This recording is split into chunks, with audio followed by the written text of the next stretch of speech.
The story begins with this cafe. A middle-aged hero came in holding the head of a fanged wolf, and right at that moment, an important news was being broadcasted in the television. The hero sat down and he was greeted by this waiter. The waiter called him Old Kaio and asked about his hunt for today. Old Kaio shared that it was nothing much. He hunted with rookies today and there's nothing valuable from the loot they got. He then turned his attention to this huge screen. An important event was about to start. This was a broadcast of their Congress. All of these congressmen have voted and are about to rule out a decision. This man announced that the votes were 325 in favor and 0 votes for against and abstentions. He announced that the new rule called deprivation of the mask was now enforced. This man was He Yao and he was the president of the parliament. He addressed this hero named Mask. He told him that there had been a lot of evidence proving that this hero had committed crimes that cost the lives of the civilians. He also accused the hero of attacking allied heroes from the other country, causing an ill-fated relationship between nations. He Yao and all of these people in the Congress have officially sentenced this hero named Mask to the death penalty. But because of Mask's contributions on expelling the monsters and alien invaders on Earth, they reduced the sentence, but there will be consequences. All the titles of Mask as the Supreme Leader of the Commonwealth and as the Supreme Marshal of the Commonwealth will now be taken away. The only title that Mask has now was the title of being a special hero. This means that Mask will still be forced to help the public and the government in case there will be a problem. He will still return to the battlefield if need be. This event was being broadcasted all over the place. Some people were against this decision. They knew that this hero had helped them on countless disasters throughout the years. This man even added that if Mask didn't exist, humanity would have been extinct. But these two young heroes begged to differ. They told this man that the credit shouldn't all be given to Mask. And then their argument started. This man continued to prove his point. He had this impression towards Mask because he doesn't like the way he treated the other heroes. Mask even thought that there were other heroes that used their power towards personal gain. As for this man, he knew that all these allegations were not true. Their attention was now back to the broadcast. He Yao told Mask that he can now leave the platform as a special hero. He told him that humanity will never forget his contributions as their savior. Mask kept quiet all along. He stared at He Yao and then to the congressman. But something was wrong. Mask didn't know what's going on. He thought that he had already died from his fight against the Lord of the Weaving Night. But right now he's alive and he's on this platform. He thought that this was kind of a flashback. This was the time where he'll be betrayed by his companions. While he was still trying to process his thoughts, this notification popped out in front of him. It was from a system. It shows that Mask had already completed his goal of helping humanity construct a new national alliance. And as for his main goal, he will be given 2 branches of choice. The first branch was called Hero's Path. New crisis has appeared, and even if humanity was dumb, he will still protect them in the dark. The second branch was called Monster's Path. New crisis has appeared, but this time he will protect the world as a monster. It doesn't matter how he does this. After all, he will become a monster. The system gave Mask 20 minutes, and after that, he will be sent to a F-level environment. The greatest hero of humanity was facing a crossroad right now. But after thinking about it, it really wasn't that difficult. This time, he chose the monster path. He Yao then interrupted Mask. He asked him why the hero was not responding. He thought that maybe Mask was not satisfied with their verdict. This guy knew and recognized the contributions of Mask to their society. But as a leader, he needed to carry out this decision. Mask's actions really hindered a lot of their political decisions. In order to gain back the trust of the other nations, the Congress had been polluting the minds of the public towards Mask. Over the years, they made him their scapegoat, and because all of the hate was diverted to Mask, this move will make their Congress look great again. With this, Mask will just become a statue of the past, and all of the people will rely on the Congress again. This move also allows these greedy congressmen to do whatever they want to do. And if someone disagrees, they will be taken care of. But before these men could even celebrate, Mask spoke up and told them that he had an objection. This caused an uproar inside the venue. Yao, on the other hand, was already expecting this. This was because this move will look like Mask wanted to maintain his power and influence to the public, like this guy who had been talking shit to him since the hearing. But then they heard Mask's plea. He said that he also wanted to give up his special hero title. This shocked everyone. Yao was also caught off guard. Mask then stood up and repeated his words. He will give up the title of being a special hero. He told everyone that he's tired of being a hero. Yao started to shout against Mask. He's now implying that Mask didn't like their verdict and now he's doing this as his revenge. But Mask told him that he's not really disappointed with their verdict.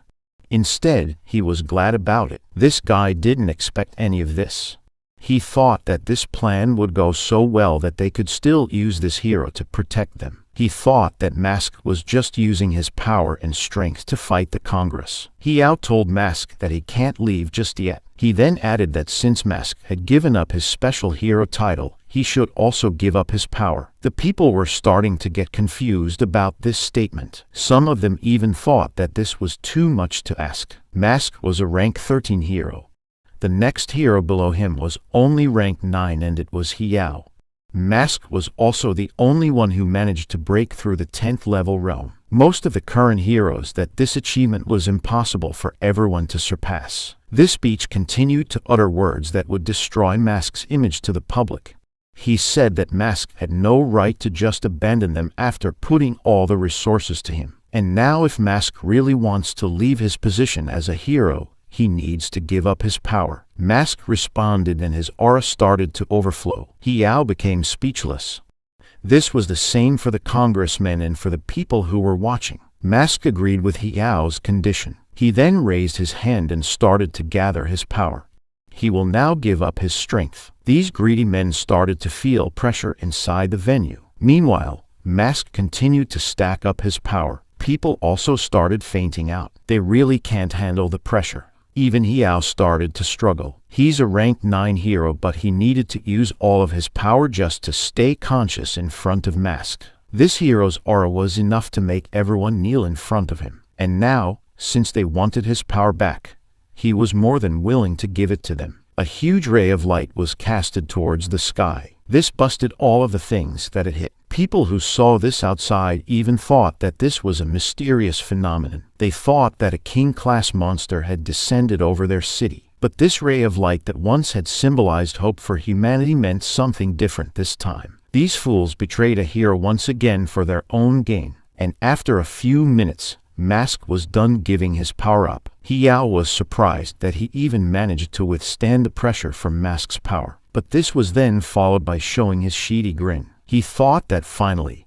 Mask was just an ordinary human again. The greatest hero of humanity had become nothing again. And with that, Mask started to leave. He reached for his mask and removed it. Finally, his responsibility for these fools was over. Yao still hasn't moved on. He knew that as soon as Mask walked out of this venue, he will be facing his end. But then a bright red light appeared below Mask, and then he was transported. Yao can't believe what just happened. Multiple notifications popped out again. Mask was transported to a level 4 secret realm, and it was a mother spider hatching nest, somewhere along a portal. These heroes came out and they were about to raid this secret realm. Their leader warned his team that they were about to fight level 3 spider guards. These spiders' size were as big as humans. This lady told their healer that she doesn't need to be afraid. These guys then told their leader to stop messing around as they were excited to kill the monsters. The other one thought that it was also a waste because they would not be able to watch Mask's trial. The lady uttered that if it wasn't for Mask's trial, this secret realm will not be available for them because other heroes will also be raiding this place. And after some time, their leader told them that it was now time to clear this dungeon. But before they could enter it, the portal shined again. They thought that someone was coming out of it. This man appeared out from the portal. These guys thought that something was wrong about this man because he came into the secret realm without any proper equipment. This guy was masked. and it has been a while since he entered a lower-level dungeon like this one. He then remembered something when he just got awakened. Mask happened to enter a dungeon that had a time limit on clearing it, and the boss in that dungeon was a demon god. But right now, Mask is back to being an ordinary citizen. He's only level 1 human, and the system even sent him in here. Mask was still not sure about this path that he took, but he really looked forward to how things will turn out, especially that he now needs to save the world as a monster. The leader of the party then approached him. He asked Mask if he was there to raid the dungeon. He also asked where his weapon was. Since our MC had no equipment with him, he told the leader that his fist will be his weapon. The leader was glad because he thought that Mask was a martial artist. This was a class that specializes on using their body as a weapon. The leader also asked Mask about his level. He was expecting that this martial artist was at least level 3. Our MC told him that he was just level 1. This shocked the whole party. The leader approached him again. He asked him if he was planning to die inside the dungeon, but Mask told them that he's in there to clear the dungeon. These guys were not buying it. After all, a level 1 hero without any equipment had no chance against a level 3 secret realm. Mask then told them that they needed to relax. He will not even try to bother them. The leader made sure to remember this guy's statement. He told our MC that even if he needed their help, they would not bother themselves. After their conversation, the party proceeded to enter the realm, but the lady looked at our MC one more time before leaving him alone. Their fight inside the realm then started. This lady used her fire skill towards these monsters. The other guy was an archer, and he provided extra support and damage when his teammates needed him. Their leader and the other guy were tasked to be in the front lines. Meanwhile, our MC was just staring at them at the sidelines. He was then approached by this girl. She told Mask that their leader was not really a rude man. He was just concerned about his safety because the realm was indeed a dangerous place to be. She warned him that if he's not careful, he'll pass away. Mask then started praising these heroes nowadays. He said that they really had become progressive and cautious. He thought that all of these things were built using their blood and tears. This girl told him that even though Mask looked young, his way of words were like those who were in the Congress. In short, he sounded like an old man. This trait and training among the aspiring professional heroes started from a policy that Mask had enforced. This requires all of the heroes to cooperate with each other, and this led to lower death rates inside the realms. After that, this girl introduced herself. Her name was Yan Zixi, and she was a level 2 healer. Mask introduced himself as well. His real name was Xiao Q, and he hasn't picked a class yet. From now on, we will address him using this name. He said that he's still thinking about it. Xiao Q thought that all of the existing classes today were all created by him. Zixi suggested that since Xiao Q's physique was not really suitable for melee-type classes, he should opt to choose spell-casting classes. This will also prevent him from being in constant danger being on the front lines. She then apologized to Q because she's been too talkative. As this went on, this pointed object appeared behind Zixi. Q quickly pulled her. It was an attack from the monster, and Zixi nearly got heat from this. The archer shouted that this monster was a shadow spider. Q saved this girl from its attack, and then Q quickly grabbed one of the spider's legs. Using just his bare hands, he was able to rip it apart. Q pulled the leg, and then he used it to attack the spider back. This guy just defeated a shadow spider just by using his left hand. And on top of that, he used the spider's leg as his weapon. The spider died in just one hit. The other party members can't believe what just happened.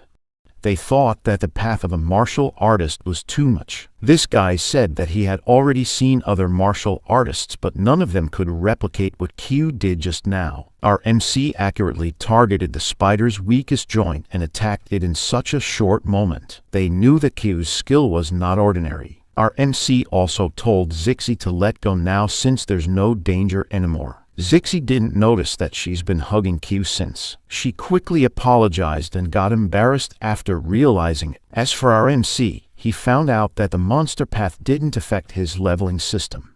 He got 500 experience points from the spider, meaning he doesn't have to worry about the penalty on killing high-level monsters, as their levels will be proportional to the experience gain. And combined with his knowledge from all the battles he had when he was still the greatest hero, he could easily get back his strength from before. The leader of the party also praised Q because of his extraordinary talent.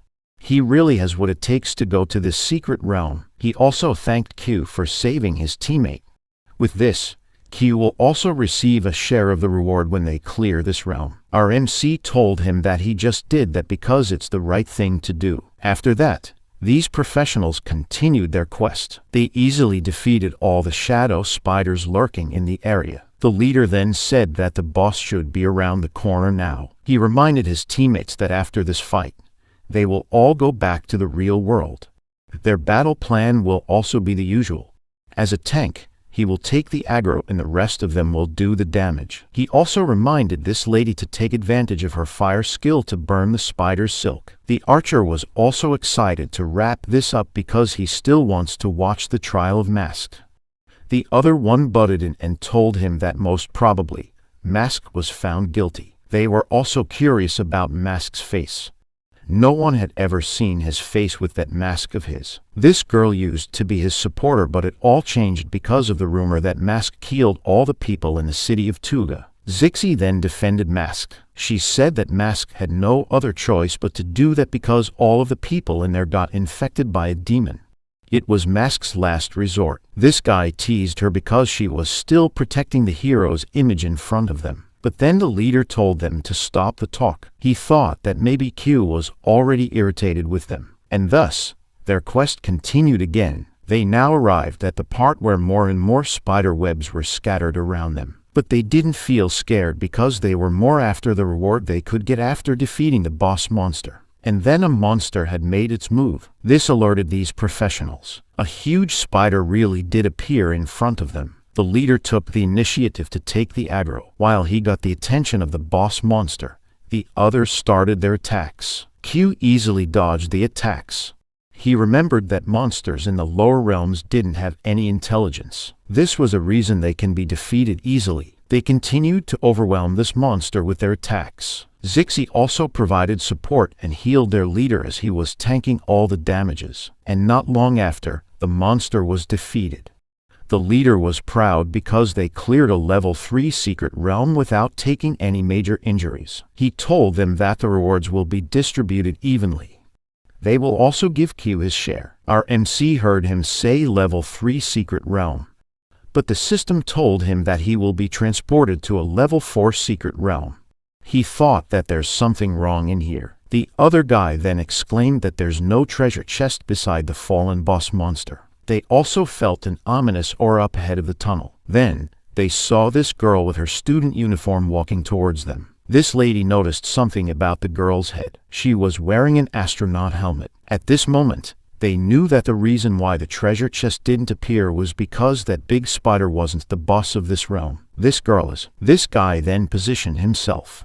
He thought that this secret boss was not that strong because the pressure he felt from the spider was greater than this girl. This boss monster was struggling to walk straight. She suddenly ran frantically towards them. This guy met her head on, but instead of dodging, this monster met his attack and it got her. The attack was spot on. The others were just watching them calmly. This guy even bragged about this fight being so easy. He then pulled his spear back as he intended to finish this fight off. His attack left a hole on the monster's body, but then webs came out from the hole and it targeted him. The boss monster got his arms. He tried struggling to remove the webs, but they were just too strong. The next thing he knew was his arms got broken instantly. Their team started to panic. The leader knew that physical attacks won't work against these webs, so he ordered this lady to use her flames. She casted her spell and she was able to heat the monster. The archer also started rescuing their teammate because he might also be caught with the fire. But before he could even get near them,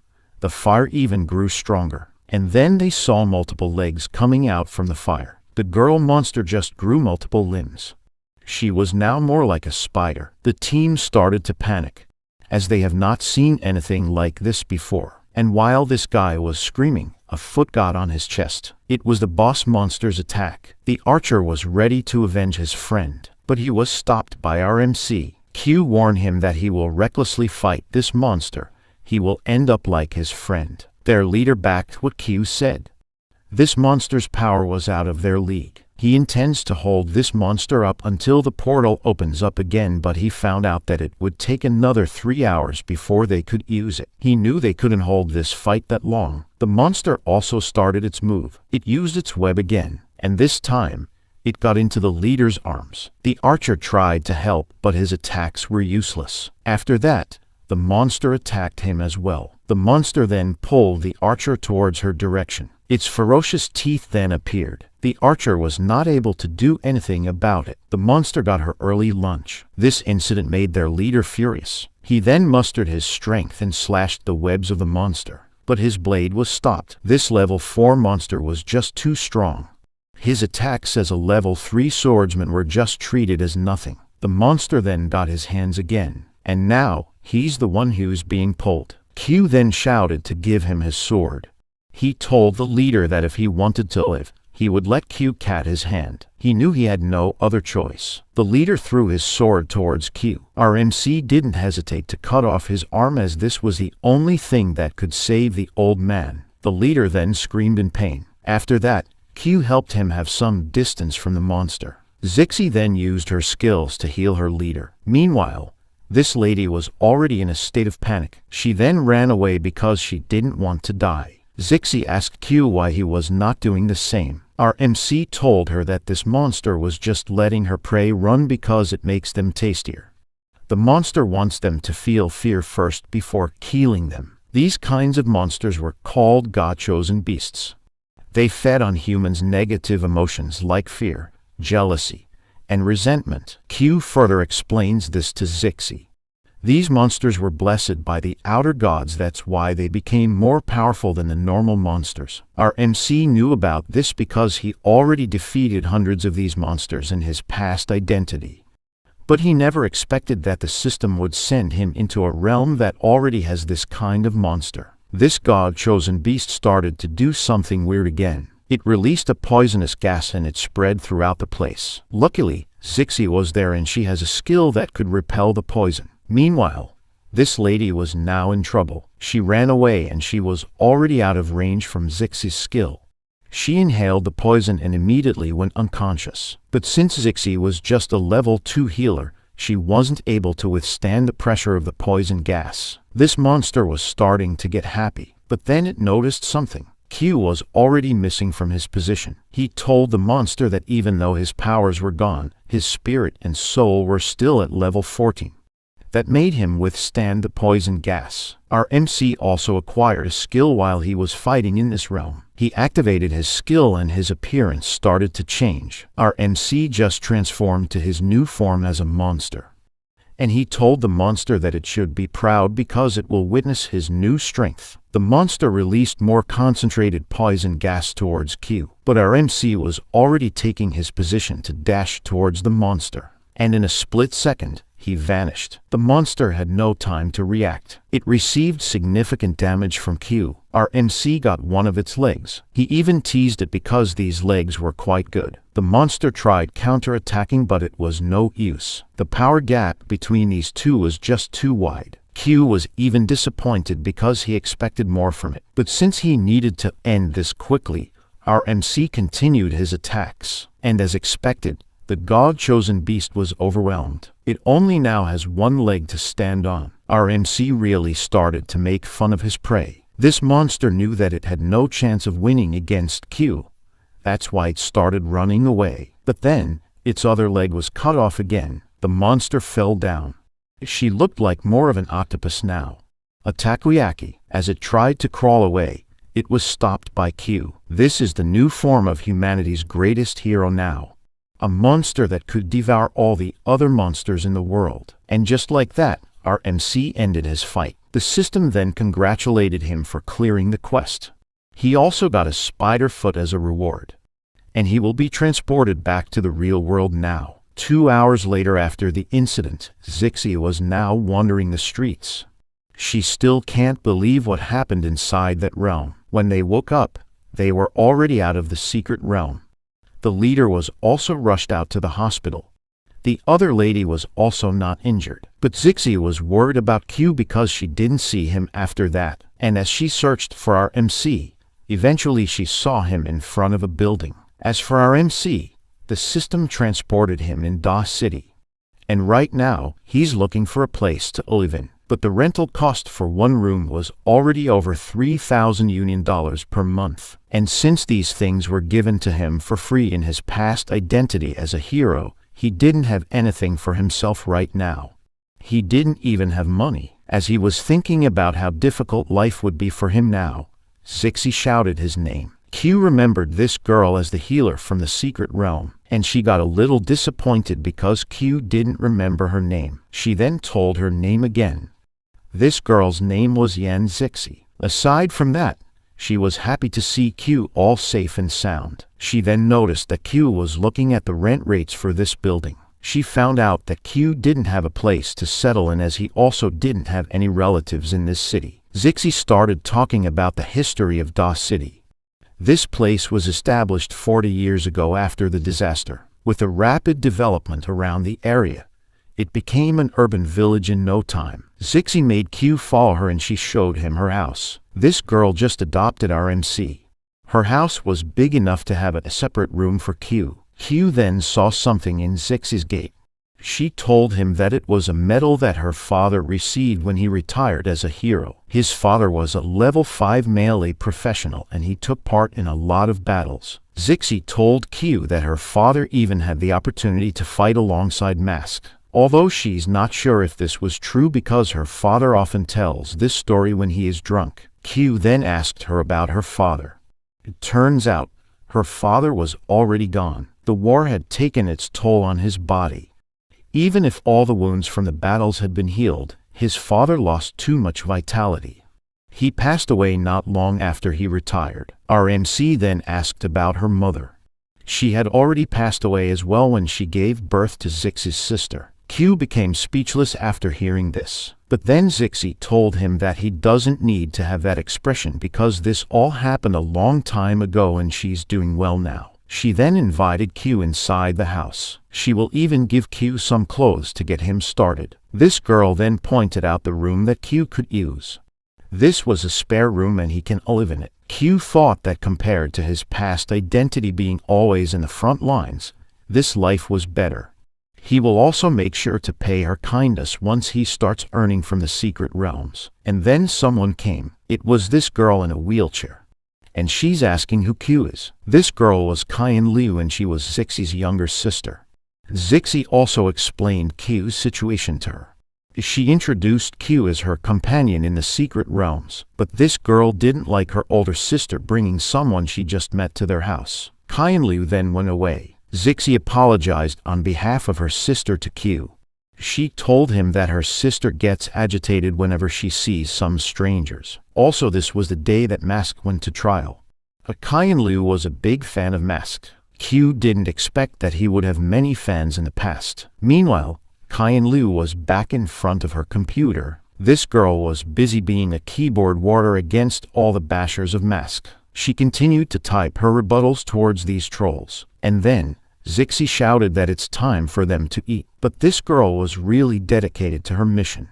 She doesn't want to eat even if they have a guest waiting for her. She also told her sister that she doesn't need to welcome Q. Eventually, Zixi gave up. She then apologized to Q again because their food now was too simple. But in Q's perspective, these foods were already good. He remembered the times he was forced to eat monster meat without any seasoning.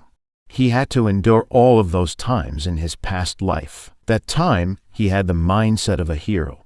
He was willing to endure all the hardship as long as he could bring peace to the world. As they were eating, the news about Mask's trial was broadcasted. These two hosts were talking about what happened in the trial. This one said that there's a hypothesis about Mask's disappearance. The people on the internet said that Mask only pretended to give up his powers. After all, he just disappeared after the trial. This other one was more concerned about the fact that the greatest hero of mankind was gone. He's thinking if they will all just be fine if they experience a disaster once again. This guy was obviously against Mask. He was being biased on his statements. He said that he's sure that mankind will once again withstand any disaster. He emphasized that even without Mask, the world will still move forward. Zixi was still also concerned about the verdict on Mask's trial. She was about to ask Q's perspective on this matter, but she got distracted because Q ate so fast. It was already his fourth bowl. This guy was just busy eating and enjoying his food. But Zixi continued to tell him her thoughts about the trial. She still thinks that Mask has his reasons behind his actions. Q half-heartedly responds to Zixi's thoughts. She realized that Q didn't really care about Mask at all. If only she knew that his guy was masked. She thought that if her sister saw this news about their idol, she had already smacked the TV down. Suddenly, these two heard some loud noises outside. These shouting people introduced themselves as representatives of Kai Jiang Investment Company. They kept on knocking aggressively, and they even threatened to burn this house down if someone would not open the door for them. Zixi then quickly ran towards the door. She opened it and these guys greeted her. She then told them that her decision on not selling this house to their company was final. But then this guy explained her situation to her. She just lost her party because of the secret realm they raided, and now she has no source of income. Zixi was confused on how these thugs knew about what happened inside the realm. This guy then told her that their company had some connections to the government and it was easy to get some information about them. This guy knew that eventually, Zixi will have no other choice but to accept their offer. He also gave her 5 days to consider their offer, and if she wouldn't cooperate after this, things would get troublesome for Zixi. He offered 100,000 federal dollars in exchange for her house. Zixi got confused again because the offer before was $3 million. Although she had no intentions on selling this property to them, it still doesn't make any sense. This guy was really taking advantage of this opportunity. He was forcing them to take his offer immediately. He even used her sister's medical bills to even make her think about taking the deal. Kyan Liu needs her treatment and it will cost a lot of money, and right now, Zixi only has less than 30,000 in her bank account. Q then came out and this guy noticed him. He then greeted Q as he thought that he was Zixi's boyfriend. He tried to offer a handshake with Q. He even introduced himself to him. This guy's name was Tujin Kenzo and he's the chief of the security department. RMC accepted the gesture. Before they could shake their hands, Zixi warned Q about Kenzo's abilities, but it was already too late. This guy specialized in mental strikes and he plans to use it. He used his power against RMC. Kenzo entered Q's mental world and he was about to launch his attack here. He was even thinking of just giving Q a minor concussion because he's been in a good mood lately. But this guy started to get confused. He's been trying to reach Q's consciousness for a while now. And then he noticed something. This wide world was Q's mental world. He's now in panic because this was the first time he encountered a powerful mental power. Kenzo knew that he needed to flee as fast as he could, but he was stopped by these huge waves. The waves got him. He thought that Q was on a whole different level. This guy was about to get devoured by Q's mental power. RMC didn't have to do anything. Kenzo also saw this while he's being submerged by Q's consciousness. He screamed because he just saw the true monster. Back to the real world, Kenzo went out cold. Zixi didn't know what was happening. The other bodyguards were about to attack Q because their leader just got unconscious, but he was stopped by the other one in charge. This guy knew that Q was too strong for them to handle. He thought that Q might be a level 3 professional based on how he handled Kenzo, as he was trying to help his boss. This guy told Zixi that their affairs were far from over. They even have the nerve to say that if someone caused problems with their people, things will not be easy even though they were the ones who started this. After they left, Zixi asked Q if he really did that to Kenzo. Q told her that it was Kenzo's fault for trying to get inside his mental world. RMC didn't even have the intention to do that to him. Q then found out that the Kai Jiang company has been harassing them for 4 years now. That they really wanted to buy their house. Even if Zixi already told them that they will not sell the house, they continued to disturb them. They even threaten her sister whenever she's not present. This only stopped when her leader came into the rescue. But now that this kind man was in the hospital, she's sure that they will come after them again. Q then asked her about the preferential treatment they should be getting from the government as he passed this bill when he was still a hero. It was then revealed that Zixie's family didn't receive such a thing. The government was also backing these shark companies. This was the only time that Q found out that his policies when he was still a hero were not being enforced properly. After that incident, Q helped Zixie on washing the dishes. This was the only way he could help them for now. Zixie told him that she was already grateful because Q drove those thugs away. She then asked him about his plans on the secret realms and if Q will join other parties. And it's the same case for Zixie. If her leader doesn't wake up soon, she will be forced to join other parties. But joining other parties nowadays was kinda risky. Some parties even backstabs their members just to gain more loot. Mask had already enforced a policy prohibiting professionals on killing each other, but when people were already inside the realm, no one could really tell what's happening. She told Q that if she was able to find some reliable parties, she would surely recommend Q to them. Q agreed to her suggestion. But deep inside, our MC knew that ever since he chose the monster path, joining other professionals will be impossible. He also knew that no one in their right minds would fight alongside a monster like him. And while he was finishing up cleaning the dishes, the system notified him again. It was a level 4 secret realm mission again. But the main requirement for this was Q needs to clear this alone. And he only has 12 hours to prepare for this. After some time, a portal appeared in this secret realm. Q came out from the portal. This was the secret realm he needed to clear alone. He also thanked the system because he was able to enter and exit the realms without requiring official requests from the government. Armak noticed that this realm's design was like Europe's Middle Ear. He also noticed these huge gargoyle statues. As soon as he locked his eyes with these statues, the stones started to crack, and not long after, the stone gargoyles turned into scarlet gargoyle monsters. He then started to analyze the characteristics of these monsters. He thought that if Zixie's team encountered these monsters, there would be a lot of casualties. The gargoyles didn't waste any more time and they charged Q, but they were just stopped on their tracks with Q's hands. Our MC used his monster form again, and now, he felt pity among these monsters because they were about to get wrecked by the true monster. And just like that, our MC eliminated 2 gargoyles. Q continued to wander around this realm and he then saw a whole bunch of gargoyles again. He even challenged them to charge him all at once. The monsters started to fly and surround Q. Our MC did this superhero landing pose, but this time, he's gonna do something different. Q jumped up as well, and then one by one, he defeated these gargoyles with one strike. And after a while, our MC went on being One Punch Man to rip the gargoyles' wings apart. Even these stone monsters were able to feel fear when they fought Q. After defeating the last gargoyle, something came down. It was the leader of the monsters.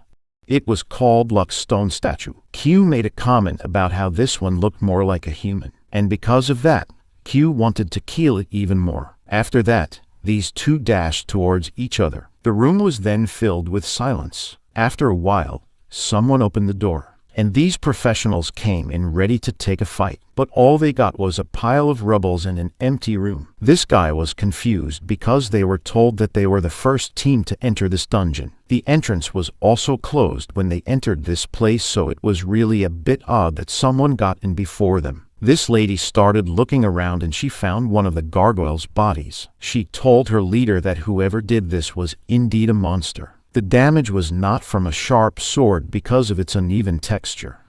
That means this was done by ripping the body apart. This idea was enough to send chills into their bones. Using bare hands with this fight was just too much and nearly impossible. But then this guy saw something that could prove that this really happened. A body was pinned on one of the pillars of this room. It was the leader of the monsters, and Q used its spear against it. Meanwhile, at the Secret Realm Inspection Bureau office in Da City, these guys were being filled with a lot of complaints. This boss was furious because the amount of people who were reporting that the dungeon they were supposed to clear was already done by someone else. But currently, there are already 7 reports, and this can't be kept on happening because it means that they were neglecting their duty as officers. But this guy thought that this was not really a good thing because secret realms were really supposed to be cleared sooner or later. The boss got more angry because this guy didn't see the bigger picture. Secret realms were indeed opted to be cleared, but not from those who evade their security. This also compromises the safety of the professionals inside the dungeon. If that unregistered person will just kill monsters inside, then there's no problem. But what if his main purpose was to ambush the professionals? This will really create a huge uproar to the hero community. The boss then told his team that back in his day, most of the heroes that entered the dungeon were not killed by the monsters. They were betrayed by their companions to gain more power and money. He also started to analyze the situation. It all started with the dungeon where the gargoyles were ripped apart. According to the reports, the infiltrator should be at least level 4 to 5 professionals to do such a thing. They also ruled out the possibility that this was done by a group of professionals because the way the monsters were defeated showed only one pattern. And with this information, the boss concluded that the person behind this will also try to sell the loot that he got to the market. He then tasked his team to check the market around the city and find those who got the same loot that can be obtained from the infiltrated dungeons. Meanwhile, at the professional trading market at Daw City, this shopkeeper was glad to have business with someone. It was Q.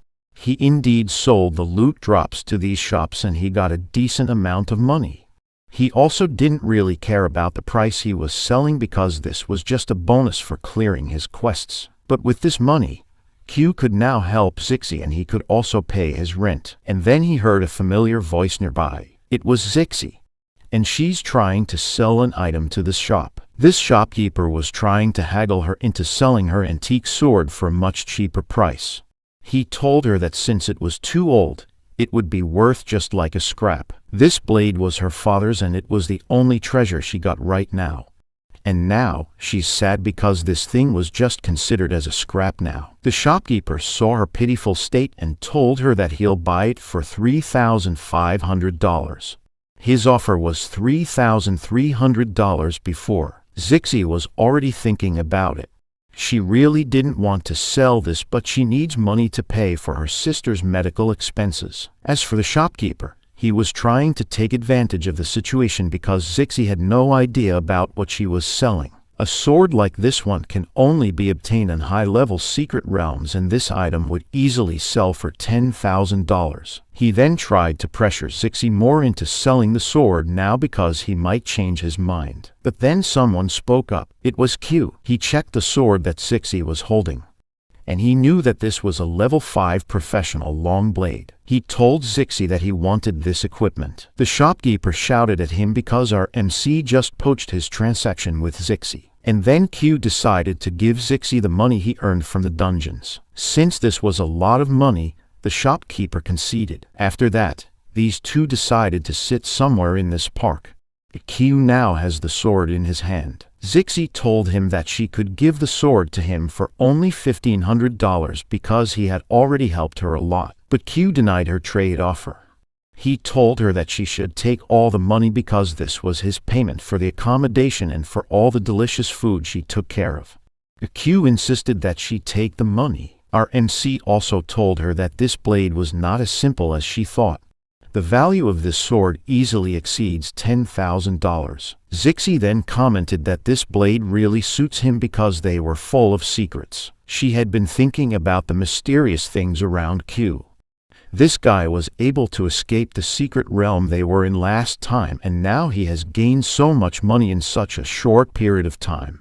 But she made sure that she would be meddling with Q's actions. She just wished that Q would be nice enough to really take care of her father's treasure. The sword's name was Flying Crow. Q thought that it was really a great name for a sword. It's like a dangerous crow that was lurking in the dark, waiting for its chance to attack. Zixi also told Q that she really didn't want to sell the sword. But she had no other choice. She also shared about the tragedy that struck her younger sister. Qianlu was at present in the city when the Great Ghost incident happened.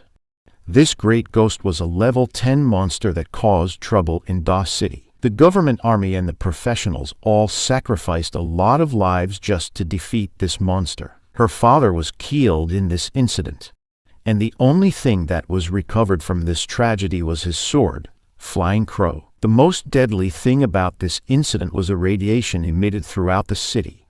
The sky even turned green that day. Kai Liu was also struck by the radiation and her feet both got affected. She was on the edge of the radiation. Zixi also shared that Kai Liu was a genius in using swords. She could easily become a level 5 swordsman or higher, but this all changed when she got that accident. And now, she needed constant treatment from high-leveled healers just to prevent the radiation from spreading out to her body. Zixi was also forced to give up her close combat career because she needed a more survival-ready job. Q remembered this incident. He was the one who defeated the Great Ghost with just one punch. But he was deployed 10 hours late. He didn't expect that in such a short period of time. That incident changed so many lives. Our MC was reminded why he hated the monsters so much. Q also remembered that Mask made a deal with the federal government to assist all the affected families from that incident. But Zixi didn't know about it at all. And after sharing this burden with Q, she felt more okay now. She told Q that they should head back home now. She will also be cooking delicious food for Q, and they went on their way. Q also happened to pass by these two men who were looking for the loot drops from the infiltrated dungeons. They were sure that the loot would be sold in the professional market in no time. Meanwhile, in the house of Zixi, Kai Liu was still busy fighting the trolls of the internet. But then she heard loud knocks on their door. She thought that this was not her sister because the knocks were too aggressive. She then remembered about the guys from the Kai Jiang investment company. The knocks kept on getting stronger. Kai Liu saw her wooden stick and grabbed it. She made her way towards the door. And that's when this guy managed to open it with his kick. The guy proceeds to enter the house and he greets Kai Liu. This annoyed Kai Liu and tried swinging her sword, but she was not able to land a strike. She also fell down. The guy then stepped on her weapon. He knew that Kai Liu can't do anything to him because she can't reach him. This boss then ordered his men to search for Zixi and the guy that hurt Kenzo last time. These thugs started to flip and destroy everything inside the house. And then these lackeys reported that they didn't find Zixi and Q. He then decided that they will just bring Kai Liu with them because they can't go back empty-handed. The other guy told his boss that this was not a good idea because they could be charged for kidnapping. The boss praised this guy and gave him a special task instead. He gave him the keys of a truck and ordered him that as soon as Zixi and her boyfriend arrives, he will drive the truck to Zixi's yard. The boss planned to dump garbage in their yard and file it as a minor accident. These guys liked the idea and they all laughed. After some time, rain started pouring down. Zixi and Q were still running towards their house. But then Zixi saw something. She saw her younger sister still on the ground. Kai Liu was just left there with her pitiful state. Zixi quickly ran towards her sister to help her. Kai Liu told them what happened. She said that it was the Kaijiang investment company. Q then assisted Kai Liu going back into the house. But then they heard a loud crash. It was the truck. And it really crashed into their yard and all the garbage was dumped in front of them. Zixi held her ground. She already knew who did this. The guy even tried to tease them that this was just an accident. He also told Zixi that she should also clean this up since she was already standing in front of it. Kai Liu then tried to console her sister, but Q stopped her. He told her to let her sister be alone. He said that it would only make her sister sadder if she insisted. Zixi then went inside their house but her head was still held high. But she didn't say a single word to them. After that, Q and Kai and Liu were left outside the house. Liu then asked Q why these kinds of things were happening to them. She wonders if there's really justice in this world. Q told her that there never was. Liu then proceeds on asking for even a bit of hope or fairness in their society. And our MC told her the truth. These things really don't exist. He said that even the rain falls unequally to everyone. Q held her sword and told her that rain falls to those who were suffering and to those who were unrighteous. He further told her that the world was really unjust. Even this simple rain was proof of that. Our MC was clearly annoyed about what happened. He destroyed the wooden sword of Qian Lu only with his grip. Qian Lu was not able to contain her feelings and she started crying. Q told her that her family's problems were too small compared to the problems of this world, and he can't really be bothered with their affairs. But since our MC was always being followed by trouble, he opted to do something about it. Qian Lu asked him where he was going. Q told her that he was going to kill these people. This girl panicked as she heard his response because she thought Q can't win against them. The company has fighters that were levels 3 to 4. She also reminded him about their problems being too minor to be bothered upon. Our MC agreed that this was really a minor problem. In fact, it bores him. But the truth is, he was fond of doing boring things like this, especially when these problems can be solved using violence. That day, it was a rainy afternoon. Q was already in front of the building, ready to attack. Inside this establishment was a luxurious experience. It was also filled with strong bodyguards in case someone would cause any trouble. Q entered the building and it quickly alerted the guards. But instead of being scared, they looked like they even wanted some trouble. These two approached Q and told him to put away his weapon. But our MC didn't stop walking. It felt like he had already done something. In a split moment, this guy had been slashed. These two were already turned into dust. Q also got a new mission from the system. It required him to use Flying Crow to kill all the hostile beings in the building. And as for its reward, the sword will have an upgrade. After that, more guards were deployed to stop Q, and he continued to walk towards them. One of the guards told his companions to be more careful, and thus, they surrounded Q. These guys started their attack. With a swift motion, our MC already got them. This guy was also just about to strike, but our MC already noticed his aura. Q used his sword and he got his arms, and then he targeted his body. But Q's blade got stuck. Flying Crow was already dull. The others noticed this and were about to use this information to their advantage. Q got his sword off and decided to use his fist instead. This caught this guy off guard. He knew that Q was a weapon user, but his physical strength was greater than those martial artists. After that, Q got his sword again. He continued his quest to kill these men. Meanwhile, at this office, the man who went to Zixie's house was just chilling.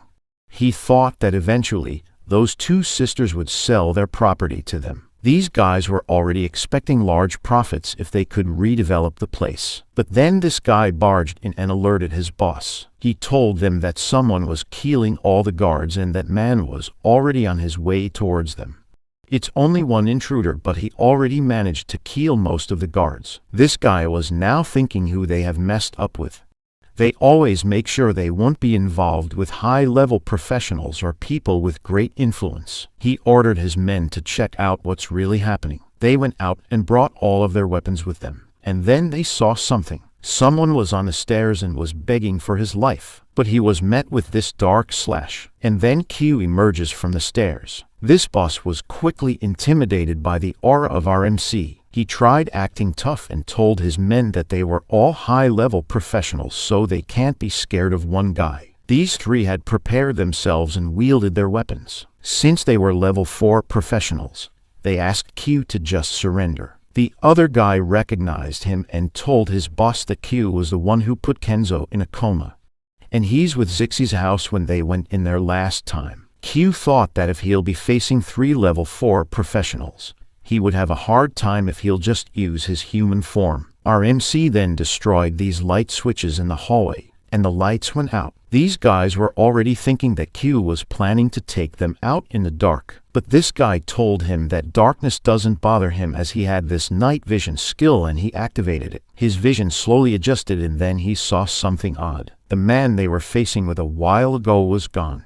And right now, there's a monster in front of them. This guy felt the ominous aura around them. He saw Q move, but it was already too late. Flying Crow already devoured him. Their boss tried calling out this guy's name, but all he got was a stench of blood. He's wondering if his companion is already dead. Lightning struck something near the building, and the light from it showed them this horrible scene. Q was already ready to strike. This guy was able to block Q's attempt. He knew that if he had reacted a little slower, he'd already be dead by now. The blonde guy used his ice skill and casted an ice arrow, but Q already saw his attack. Our MC blocked this powerful attack just by using one hand. He also crashed it using his grip, and now he turned his head towards the guy who made the attack. Blood was all over the place and their leader heard it. Q was already holding one head, and before their leader could even speak to Q, his head was cut off. The greatest hero of humanity has clearly taken the monster path. Flying Crow was now drenched in blood, and those reinforcements that came to help their boss were now scared for their lives. They didn't expect that they would meet a monster today. Q suddenly vanished from their visions,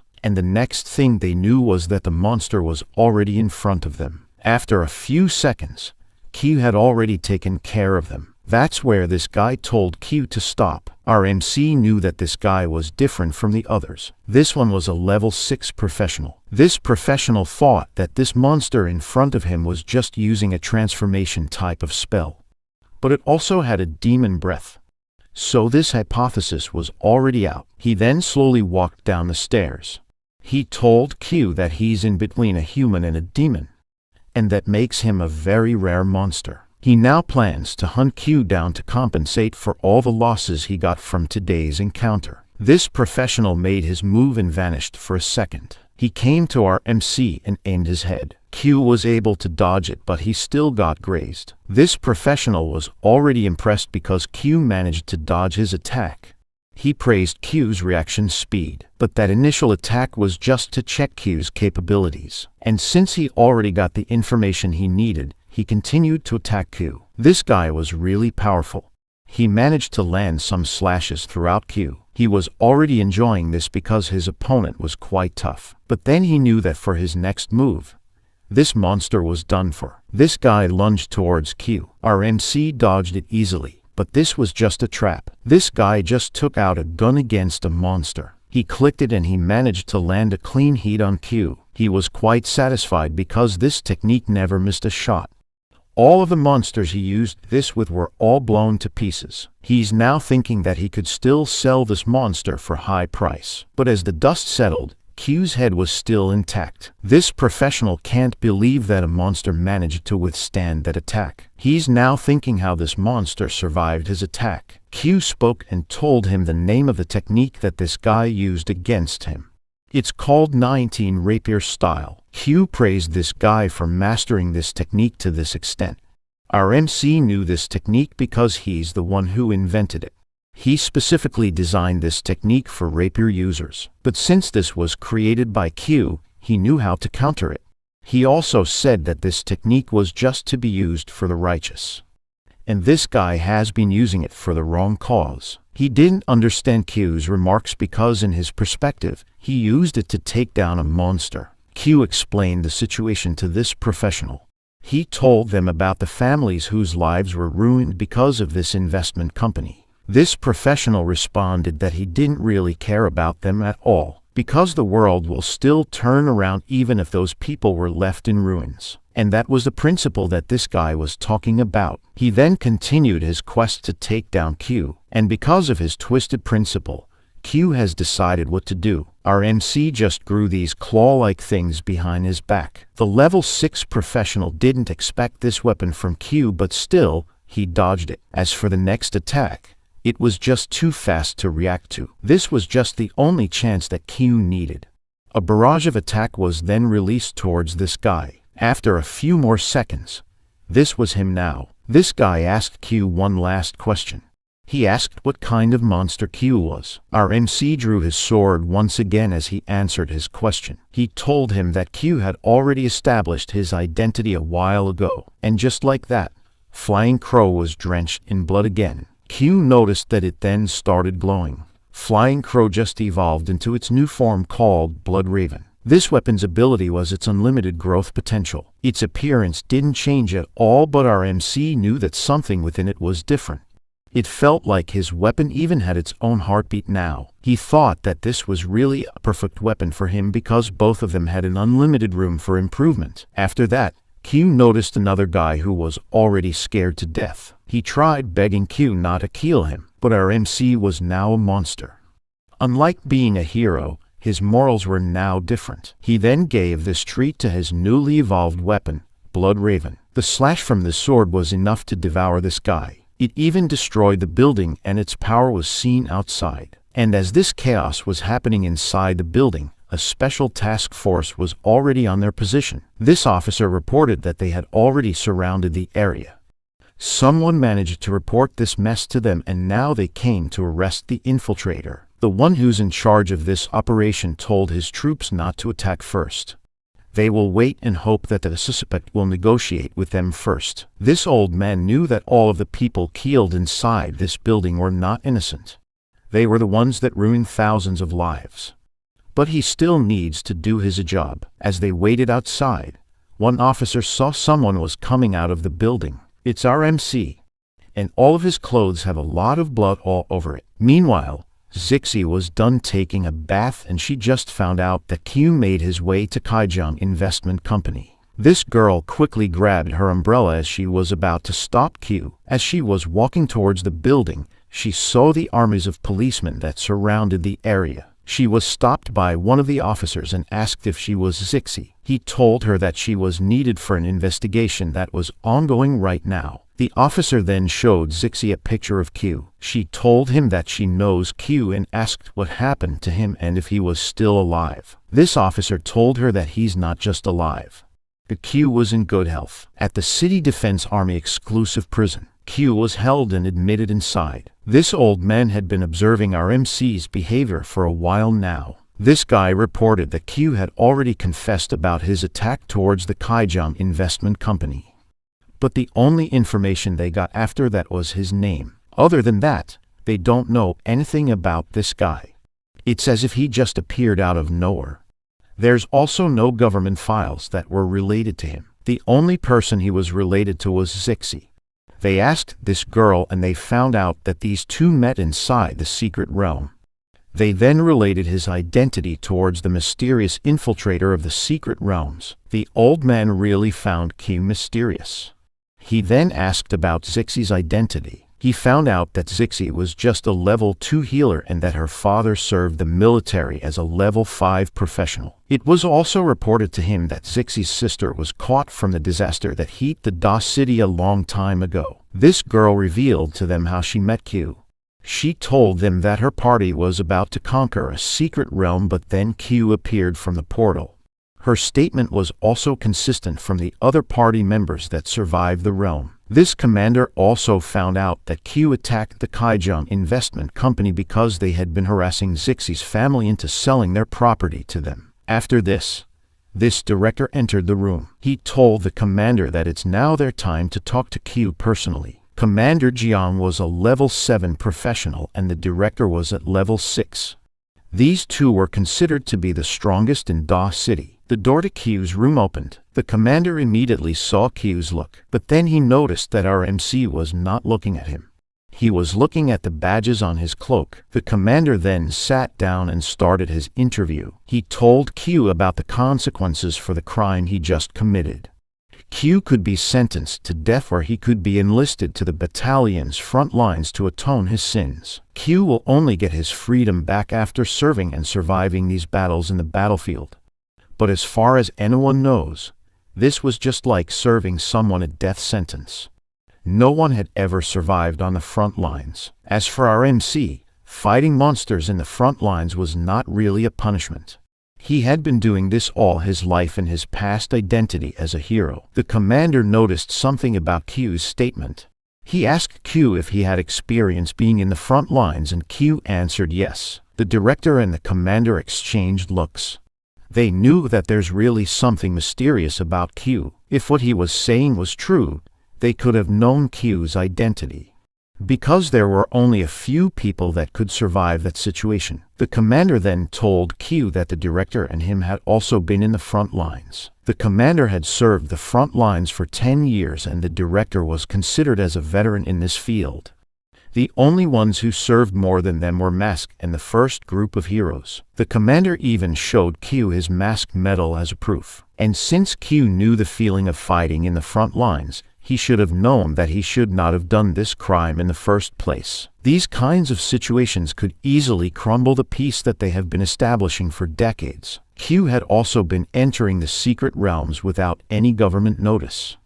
This was really a huge deal because it could destroy their security's image. But with all these explanations, Q kept quiet. He didn't say a single word to these two. The commander then told him that since he was too uncooperative, they can't do him a favor now. But this old man still hopes that Q will eventually cooperate with them because once he's been transferred to the federal capital prison, the officers there will not give him this treatment anymore. Q knew about the federal capital and he thought that he would like to visit that place again. But right now, it was a little bit impossible. Our MC just received a new mission.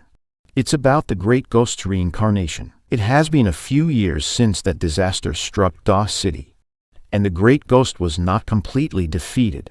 It now threatens its reincarnation from the bodies of the radiation blast it made last time. Our MC's main mission was to defeat the new calamity that was about to be born again, and his reward was its core. This was a form of the Great Ghost, or also known as the Great Obscenity. This monster was at the calamity level, meaning its powers were as strong as the level 7 to 13 professionals. Q already knew about the upcoming revival of this monster way back when he defeated it. That's why he told the government back then to monitor all the people who were affected by its radiation. Q really worked hard back then, and all he wanted was to maintain peace throughout the world. He was being transferred to all places just to save them from different calamities. But that day when he saved the people in Dawes City, all that he received was verbal harassment. He came in 10 minutes late, and that was enough for the people to hate him. They called him names and told him that he's not grateful enough to the people who had put him in that position. This was the ugly truth about humanity. But every single time, Q faced all of the hate and still asked for forgiveness. This time, it's different. He doesn't need to be a hero anymore. Mankind was just too much. Q thought that it doesn't really matter now if people live or not. He doesn't care anymore. Meanwhile, these two were still wondering if Q really experienced being on the front lines. But the old man told him that in all of his experience, he hasn't seen anyone with that kind of strength. Commander Jiang knew this because of the way he killed those people in the building. He knew that Q was an expert in all combat techniques. It's like he cultivated multiple classes all at once. The director then asked the commander if Q was one of the geniuses in their lifetime. There were very few people who could achieve that kind of strength. This old man then told him that Q may be a genius, but he was also a dumb to sacrifice his freedom just to get Kaijiang Investment Company. They were not worth it. The judgment for Q was up to the Federation again. The same people who were behind Mask's trial. This was the federal government capital called Star City. This was built after humanity survived the Dark Ages. This city was considered as the symbol of humanity's revival, and right now, it has reached the future science fiction kind of state. And at one of the offices in this city, these congressmen were panicking and arguing about something. It's Yao again, and he's looking at the report handed to him. This was Q's crime report. He thought that this young man really has a talent, but this man still wants to punish Q for his actions. He said that this could be a greater danger to society. As for the real reason why he wanted our MC to be punished, Kaijiang Company was one of his cash cows in Dawes City, and he needed to do this to show his power to those other companies who were under his protection. Yao then decided to send Q to the monster retreat and take him into the front lines. This man was still not satisfied with this verdict. He needed Q to be executed in public. He's worrying that his lackeys would turn their backs against him. But then Yao changed the topic of the meeting. He's annoyed because no one has ever located Mask since his disappearance from that trial. The room suddenly went silent. It's now the modern times. Someone could easily locate him and report them immediately to news outlets or to anyone. But still, there's still nothing about Mask. Little did Yao know that Mask was already in front of him, but under a different identity. The other congressmen inside the room were trying to calm their leader down. They told him that Mask had no more powers now, and that's Yao's point. If this was true, Mask couldn't instantly disappear in the courtroom. This guy then said that maybe that's just from the little power he had left. This was also the propaganda that they have been feeding the people for the past few days. And this move had decreased the supporters of Mask significantly. Hiao calmed down as he assessed the situation. Right now, he's the most powerful man in this federation. After that, Hiao still told them that they still need to find Mask just for their peace of mind. The next topic they needed to address was the increase of monsters in the front lines.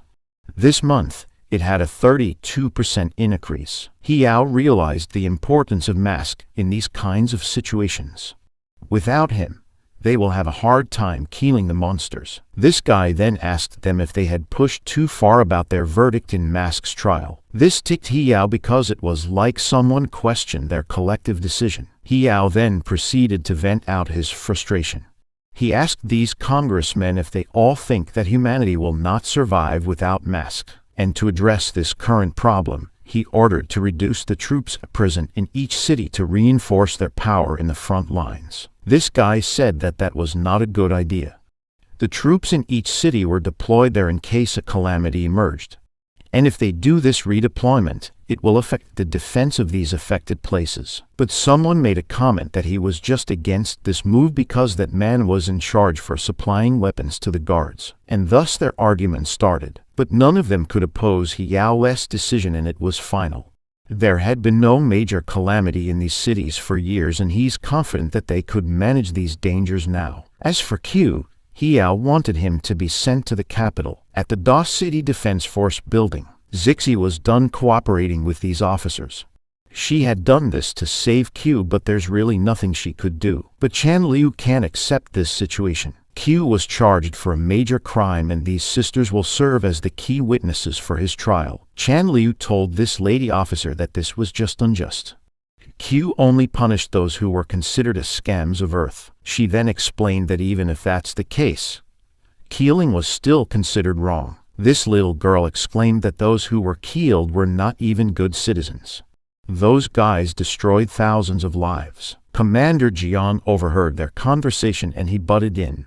He told Chan Liu that she's right about those guys, but even if they deserve the things that happened to them, Q still has no rights to do such things in his own hands. Chan Liu then asked him why the government didn't act when they already knew that these kinds of things were happening. This old man told her that sometimes there's darkness that can't be dispelled by light, and that there will always be a need for sacrifices. Chan Liu implied that it's not that they chose not to dispel darkness. It's just that they cannot. Commander Jiang told her that her personal rebellion was unjust, and she can't accept this statement. She shouted that the very existence of this world was a mistake. Zixi could only stare at her sister at that moment. They decided that they should just go home after that. Commander Jiang thought that if only Chan Liu could stand, she could then use her resentment to exterminate the monsters in this world. After some time, they arrived at their home. Zixi left Chan Liu alone as she still needs to clean their yard.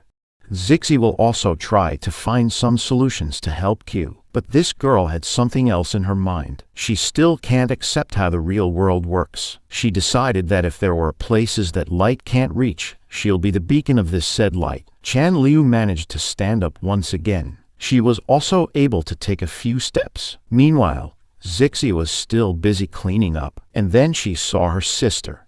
This shocked Zixi because her sister had stood up, but something seemed off. Vines started to come out from Chan Liu's arms, and she asked her sister to start running. Meanwhile, at the headquarters of the security department, these guys were arguing because the notice on reducing their police force just came in. Commander Jiang personally set this meeting to tell it to them and ask for their ideas. But then he felt something. Commander Jiang was familiar with this aura that he just felt. He's sure that this aura was from the Great Ghost. These officers began to panic. They even asked their commander if he's not wrong. They thought that this calamity was defeated a long time ago. This old man then broke the glass in their office. He ordered his men to immediately evacuate all the people out of the city and activate the emergency military plan. Meanwhile, at the busy street of DOS City, Things were going as usual. This man even noticed the spring because of these flowers. He thought that the spring came too soon, but these flowers started to bloom not because of spring. These plants released their pollen to the air. This bee got attracted and it was about to land on them. As soon as it touched the flower, it transformed. This guy's friend told him that it's now time to cross the street. But as he turned his head to his friend, something was already wrong. This guy just grew plants inside his body. His friend shouted and it alerted everyone near him. And this was the start of the disaster. One by one, people were turning into these plant monsters. This professional then came into the rescue. People started cheering for him. They thought they were now safe. This hero wielded his weapon and let out a huge slash. His attack managed to cut this huge pile of petals. It looked like he had killed the monster. But then his arms turned into vines as well. This monster that they were facing got this infectious pollen. And just by looking at this calamity, they already knew that this was a great obscenity. These officers were already on the move to stop this thing. Some of them even thought that this was not the great obscenity because instead of the bodies being rotted or disintegrated, they were turning into plants. Commander Jiang then told them that this phenomenon was called human flowers. He also warned his team that they should not underestimate these monsters because they could turn into more dangerous creatures. He ordered them to secure all the streets nearby and make sure that no one else will be infected by this monster. His team quickly went to their respective positions and carried out his order. At this street, people were still running because some of the human flowers were already devouring them. Commander Jiang shouted at them and ordered them to get on the ground. He took a deep breath and did a fireball jutsu. This old man could use fire magic and he just used a powerful one. The whole street got caught up in his attack. The human flowers were burnt. But it didn't stop the pollen from infecting other people. Commander Jiang then noticed that this monster really indeed has the same infection power as the Great Ghost. In just a few hours, Da City was nearly turned into ruins. The whole city was already enveloped with plants. The director even thought that this place was like a green hell. The soldiers were already struggling keeping off the vines. Commander Jiang also told his men to give up using their firepower towards these things as they were not being affected by it. Even a small debris from the body of these human flowers could infect a lot of people. The director then met up with this old man. He then confirmed that this calamity was really the great obscenity. The director was present when it attacked this city last time. The only reason that could explain its second coming was immortality. Commander Jiang told the director that there were some monsters that have this trait. But just like those demons who were being reborn, this monster would still need a lot of time to regain its full strength. The form that the great obscenity used this time was also different from its past form. Last time, it was all about destruction. Now, it's more like saving the planet from humans. The director also remembered something. He remembered that when Mask defeated this monster, he ordered the officials to make sure they could get rid of all the traces of this monster. These officials agreed to Mask's request, but as it turned out, they didn't do their end of the bargain. They even embezzled the money that Mask dedicated to the family of the victims. The director knew that this would not have happened if those officials did their responsibilities. Commander Jiang told him to just report this to him later because right now, they have more important things to do. He then asked his team where the strongest fluctuation of energy was coming from. The director already knew what this old man was trying to do. He intends to try and stop the monster all by himself. Commander Jiang told the director that he needed to do this while the monster was still weak. Right now, it hasn't even reached level 9 to 10. This was their only chance to defeat this all-powerful calamity that could wipe out mankind if it reached its peak power. If he delayed this any longer, the damage would also be massive. The director knew that there's nothing he could do to stop his boss. He then told him to just be careful. Meanwhile, at Star City, people started to receive the news about what's happening in Da City. It was immediately broadcasted and the reporter said that a calamity-level monster really attacked the city. The current state of the city was also being broadcasted live. Some of the people commenting were already looking for the hero they betrayed. They were kinda expecting that Mask would appear and save the day. Some of them also posted pictures on social media, After a while, new development had been reported. There's some news that Commander Jiang was already fighting the great obscenity. With his command, they were slowly turning the tide against these monsters. This was the live feed that was being broadcasted throughout the country. People could see Commander Jiang being chased by these huge vines. But then he suddenly stopped moving. Turns out, this old man reached his destination. He found the main culprit behind this disaster. He quickly recognized the face of this monster. This was the one who's responsible for all of these. The sister of Zixi, Chan Liu. Commander Jiang then told her to stop pretending. She's even using her majestic appearance to make people worship her. In the earlier days of the fight against monsters, there were also monsters who pretended to be God. They fooled the people and they started worshipping these false prophets. The director tried contacting his boss. He told him that the monster in front of him was the reincarnated form of the great ghost. Chan Liu was already gone. Commander Jiang didn't expect that just after a few hours from the time they met, she would transform into this very disaster. Chan Liu asked him if he regrets it, and as for the answer of this old, it was quite clear. He started gathering his power and shouted that he regrets that he didn't kill her at that time. Commander Jiang then made his move. He dashed towards Chan Liu. With his lightning speed, he quickly reached the monster. He was able to land a clean hit. The reporters covering this battle were impressed by his powers. They thought that Commander Jiang defeated the monster with just one attack. But as he turned his head around, he knew that his attack did nothing. Chan Liu started to regenerate. She told Commander Jiang that this was useless. After a few seconds, this monster had completely recovered. The reporters were also shocked.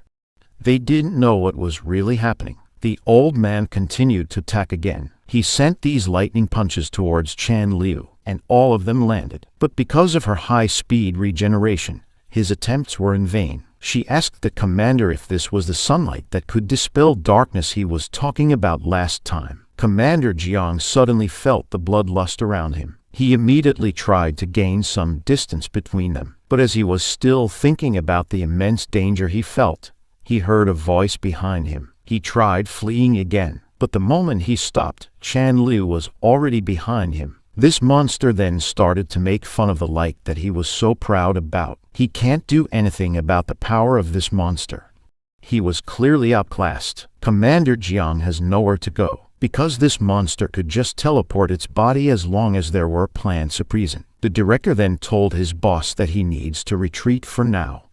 This match was too much even for him. He suggested that they should just launch a large-scale attack to destroy the whole area. But the commander told him that there's no way he could escape this thing now. Since he had nothing to lose, Commander Jiang took off his cloak. He held his mask badge again and smiled. It reminded him of something. Chan Liu praised him because he didn't give up just yet. And by the looks of it, this old man became more powerful than before. The blue lightning around his body turned red. This was his last desperate move. A huge red lightning then hit his body. The old man was trying to overload his body with elemental attributes to boost his abilities even more. But all of the people knew that this technique has its consequences.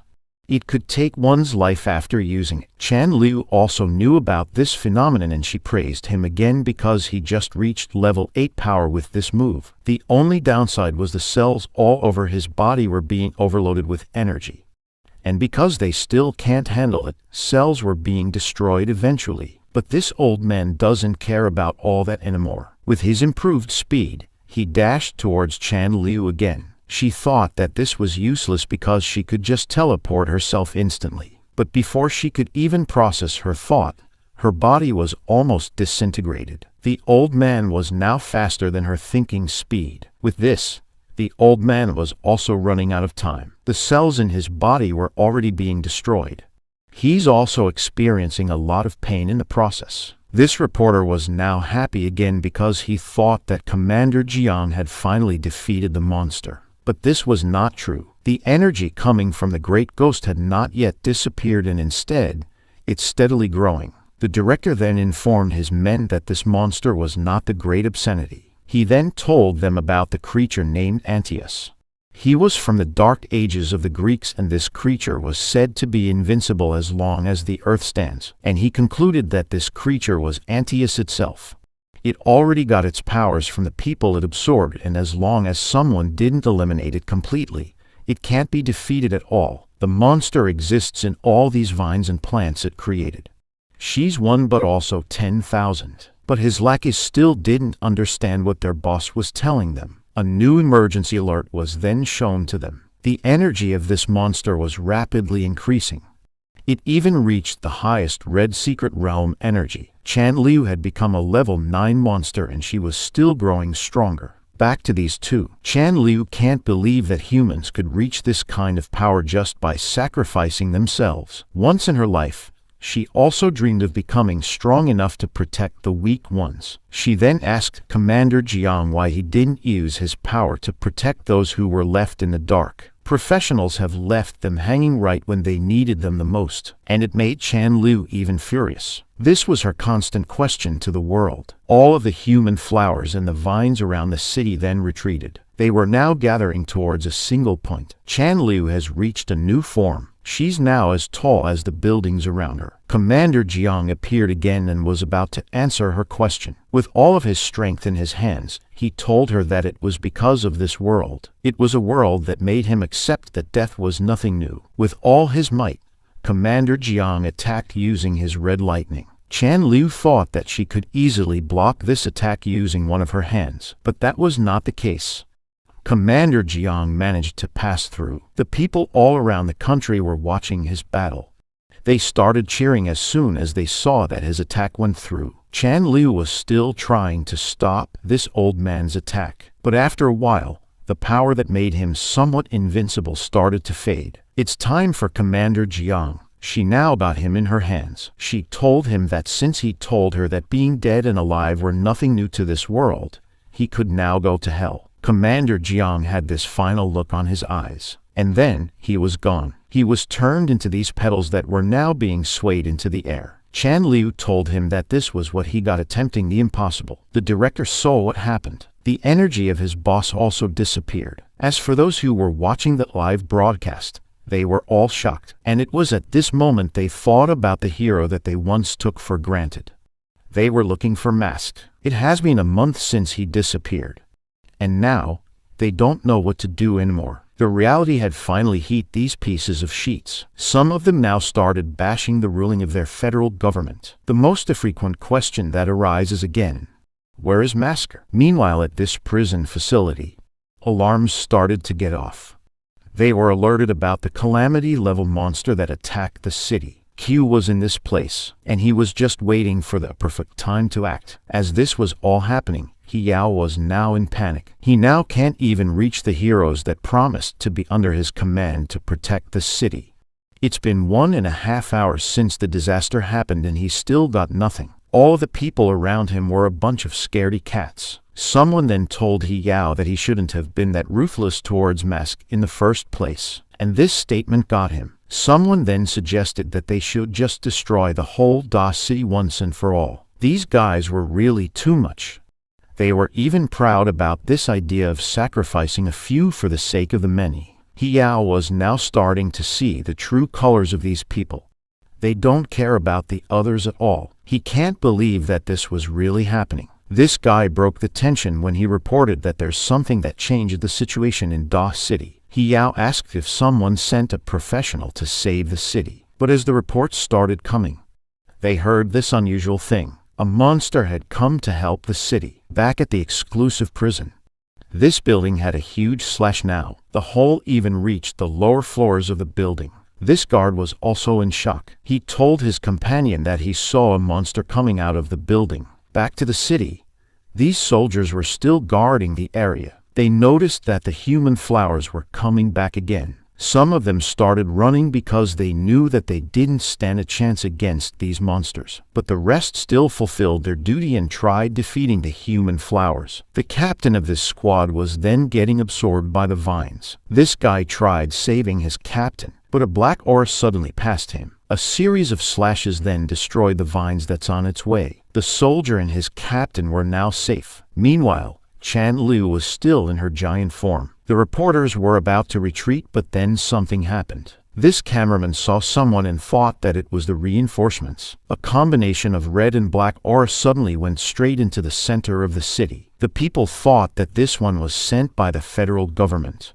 They hoped that this hero came sooner so that Commander Jiang didn't lose his life. This one has continued to slash his way towards the Great Ghost. But as people focused their attention on him, they saw his appearance. Our MC is now back and he's here to complete the quest that the system gave to him.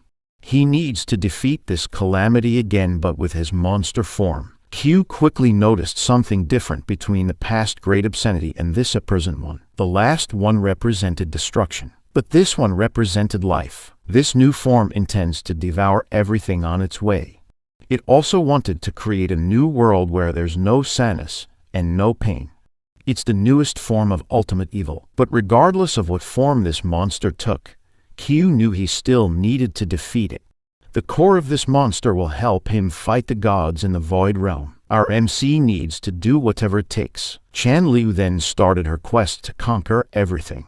She asked every living thing to go and merge with her. This monster has spread its vines once again. She has absorbed a lot of souls now, and she became one with them. But then, the orbs started to get popped one by one, and after a few moments, a large number of these orbs were gone. Chan Liu knew someone was killing her subordinates. She then saw this monster that was still slashing through her vines. Q had already recognized her face. The monster had manifested itself through Chan Liu. Regardless, our MC still ran towards her. Chan Liu didn't know that this monster was Q. She was also clueless what kind of monster this was. She tried getting rid of this monster off her. Q was just waiting for this opening.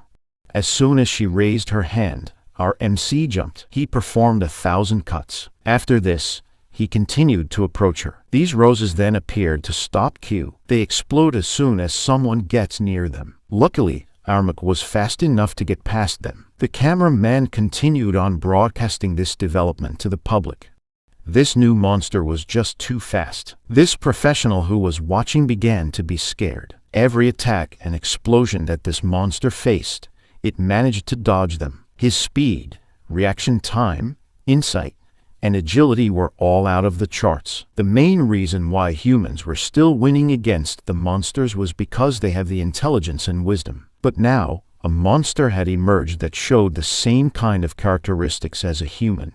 He's now worrying for the time when monsters will be able to surpass humans. Back to Q, he already got near Chan Liu. As he jumped towards her, he used one of his abilities again. The greatest monster that humanity will ever see just grew his pair of wings and was about to defeat the Great Ghost. He grew his own wings and this shocked Chan Liu. People were kinda confused because Q didn't use his wings immediately when those human flowers exploded. This professional then explained that this was a brilliant move because it was unexpected. This way, Q will have more chances of confusing the opponent. But these kinds of moves were also risky. Only those who were confident enough for themselves could try it in these kinds of battles. Our MC used the Blood Raven and slash into the air. It created this dark image of a bird that flew towards his opponent. It landed on its head. The cameraman was thrilled to see that Q's attack was effective. The human flowers who were running towards Chan Liu also stopped. This one thought that maybe this was the sign that they had won. But then these human flowers started talking. And they all have the same question. They were all asking who Q is. While recovering, Chan Liu also had the same question. After all, they were all connected to each other. She also asked this monster why he had the Blood Raven in his hands. Our MC didn't respond. Chan Liu then figured out that her opponent was also a monster. She then told him that the two of them didn't need to fight. The new form of the Great Ghost even offered her core to Q as long as they worked together. This is the core of the Great Ghost, and it can only be used by those who were recognized by this monster. Q thought that this offer was really tempting. Chan Liu continued to persuade Q to join her in destroying and cleanse the whole world. She told him that they could be the gap that this world needed. They could change everything. If there are places that can't be saved, they could just destroy and create a new one. This calamity really had a new perspective, but her mission was still the same. It was to destroy the world. The sound of thousands of human flowers echoed all over the place, and it was even felt by this cameraman up high. He's now worried because these monsters were now communicating to each other. Q kept quiet the whole time. Our MC had no intentions on working with anyone, be it with humans or with his fellow monsters. He only had one goal in his mind right now, and that's to kill all the monsters. Since he was not answering Chan Liu, she assumed that he disagreed. She then told Q that they should now decide who should stay in this world. Chan Liu made her first move. She used her explosion skill just like those human flowers. Our MC was able to block and protect his body against this. But then vines started to come after him. He got surrounded by it. Chan Liu just gained the upper hand this time. As soon as she recovered, she let out a loud scream. Meanwhile, our MC closed his gargoyle wings again, but he used the other form of it to destroy the vines around him. Chan Liu was about to shallow him. Luckily, he managed to dodge it. Q was also quick enough to go around her. He had already killed thousands of giants in his past life, and he knew where their weakness was. Somewhere in that huge body, they were hiding their true form, and since it was not inside their head, Q was sure where it was. Our MC continued to fly towards Chan Liu. He then used a blood raven again and slashed his way through this part. Vines kept on growing as they were trying to protect its main body. The Great Ghost even used its explosion skill again just to get rid of Q. Q was caught with this move, but he still persevered. He knew that this was his chance to defeat this calamity, and since it was really trying its best to protect this part, he knew this was the right spot. He kept on slashing his way through, and not long after, he saw something that was glowing inside. Q knew that this was it. He slashed the last layer, and then he saw this. It was the original body of Chan Liu. This girl purposely turned her body around, and the blood raven met her on. Chan Liu didn't expect this monster to do the impossible, but with his last attack, Q had no more energy left. He was already about to fall. The vines of this calamity monster stopped him from falling. She's now thinking what she should do about this monster in front of her. Chan Liu even praised Q for his handsome face behind his mask. Q didn't know what to feel. She then told him to just relax. She revealed that she already lost and she was just using her remaining energy to maintain this form. Since her huge body was still standing, the reporters thought that they had lost this battle. After that, he felt like his surroundings were shaking. Even the soldiers and civilians on the ground felt it. Then they saw this thing falling from the sky. It was a bright light, and it's heading down towards the city. It's a nuclear bomb. This move was approved by Hiao. This was his last resort. In the back of his mind, he regretted this decision. Chan Liu and Q saw this and immediately thought that these monsters were really heartless. They were willing to give up the civilians here. She then decided to do the right thing before she died. She wanted everyone to realize something. Chan Liu wanted to show them what kind of people were those in the government. The same people who betrayed Masked. She then headed back to her huge form. All of the human flowers started to move again and they were all connected as one. Chan Liu grew more. She extended her arms. It is as if they were huge branches that will cover the city from all the danger. The civilians saw this. The calamity-level monster turned herself into this huge tree. She blocked the nuclear weapon that was about to heat the city. And then all that they saw was this bright light. The human flowers were also disintegrated. Q was also caught from the impact of this explosion, but Chan Liu managed to cover him in her vines. She still protected him at the last second. This happened a few seconds after the nuclear weapon hit the city. The soldiers also tried their best to protect everyone by deploying this massive shield. After that, the people realized something. This calamity monster that was supposed to kill all of them just protected them from their government. At the headquarters, these guys reported to the director that the energy from the Great Ghost has already disappeared. This shocked the director. He also addressed Commander Jiang and told his soul that Da City was secured now. His sacrifice was not in vain. These guys still can't believe what they saw. They were saved by a monster. The huge tree also started to split open. As it was disappearing, it released these beautiful petals throughout the city. This lady tried catching some of it and thought that this scene was pretty. Someone warned her about these petals because it can turn her into monsters, but nothing happened. She didn't get mutated. Meanwhile, Q was with Chan Liu. He held her in his arms. Chan Liu woke up and told Q that this was the first time she realized that spring was indeed beautiful. And then, she slowly disappeared as well. With this, the mission of our MC has been completed. He defeated the reincarnation of the Great Ghost, and as for his reward, the core of the Great Ghost was delivered in his hands. It was like a green heart. The core changed its form because it's also the heart of Chan Liu. Q then equipped this core into his body. He absorbed all of its power, and right after that, Q was transported somewhere. He vanished in the middle of the city. People were all happy as DOS City's calamity was defeated. But as they all celebrated, these human flowers appeared once again. Then this happened. One by one, these humanoids turned into humans. These were all the people who were absorbed by the Great Ghost. These guys were amazed by what they saw, but then they slowly realized something. The human flowers that were killed by the nuclear weapon were all humans. With this, the propaganda of the government started once again. They spread misinformation on the internet.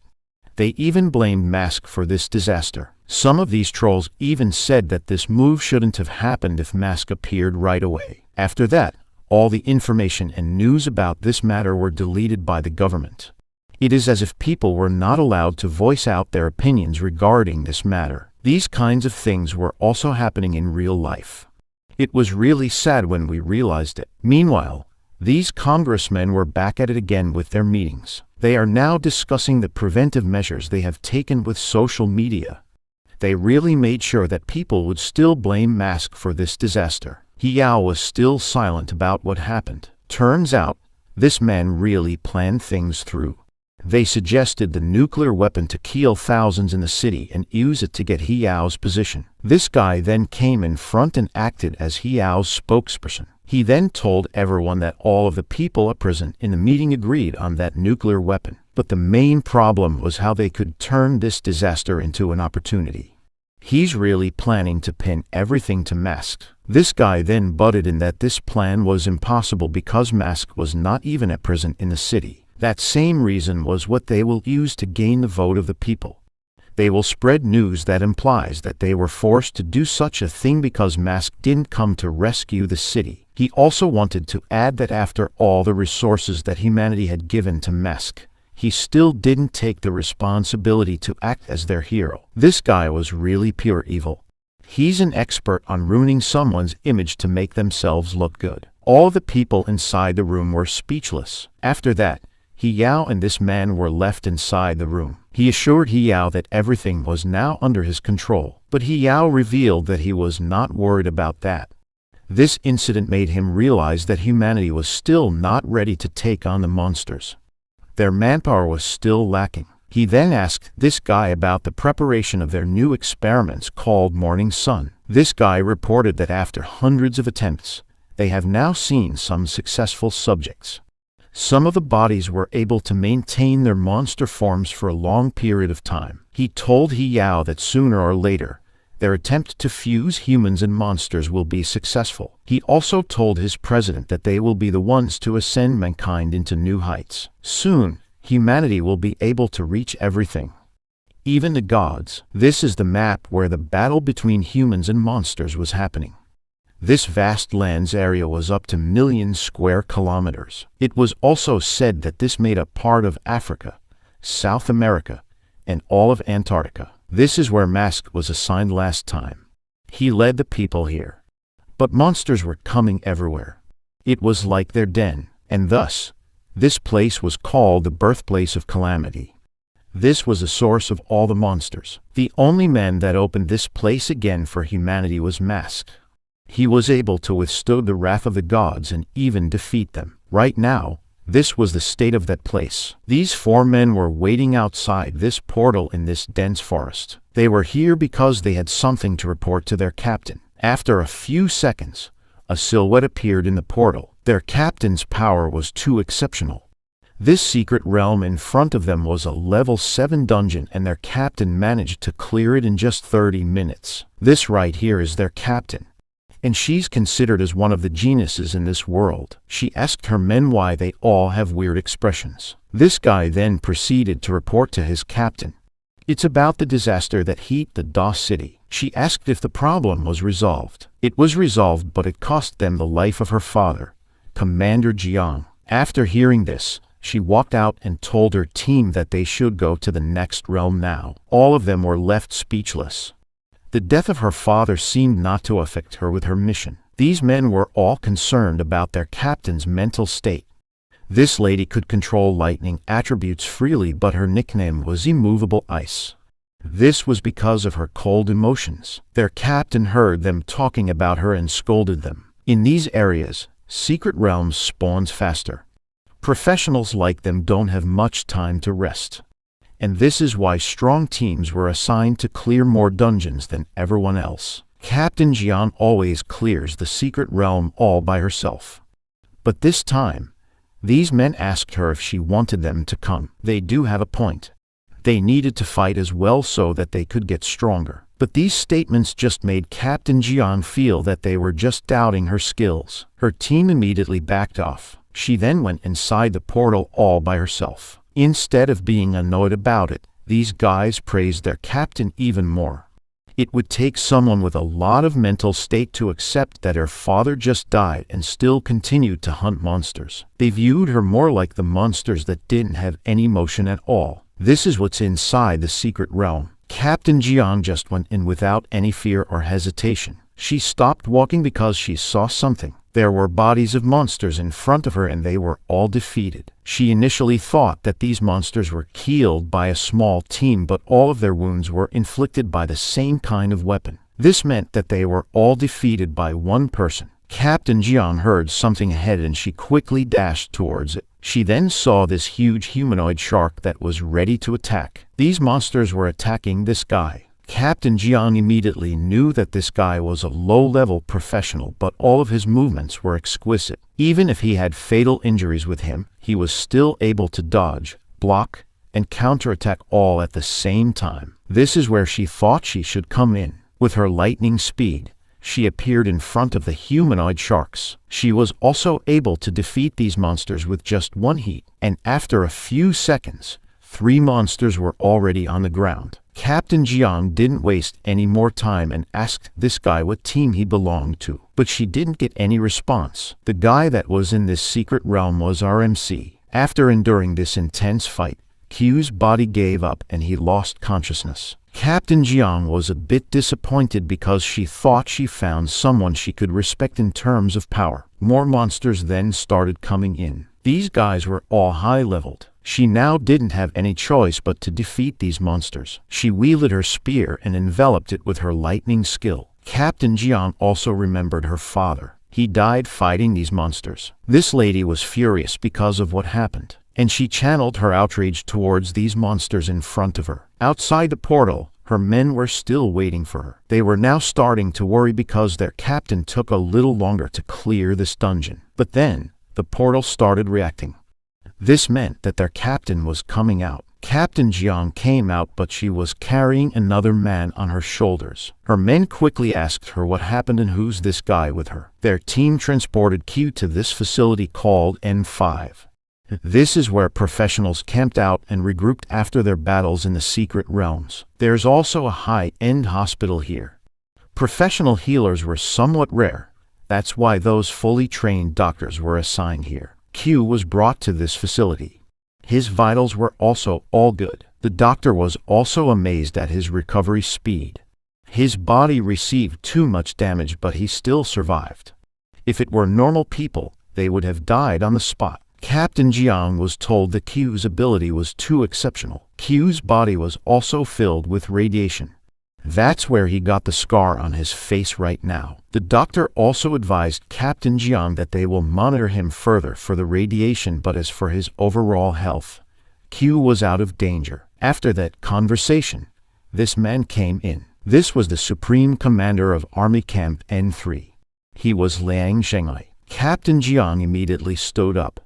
Commander Liang turned out to be her mentor. Commander Liang went to see Captain Jiang because he wanted to talk about her father. The government paid their special tributes to those who sacrificed for the sake of humanity. He told Captain Jiang that her father died honorably, but she didn't say anything. He then further consoled her. The media wanted to interview the daughter of the hero, but her mentor did her a favor and declined the offer. He told Captain Jiang that his father's decision was reasonable, and he would have done the same thing if he's the one in there. Before leaving, he told her that she should ask Q for some information about why he's inside the secret realm. This guy also noticed the sword that Q was wielding.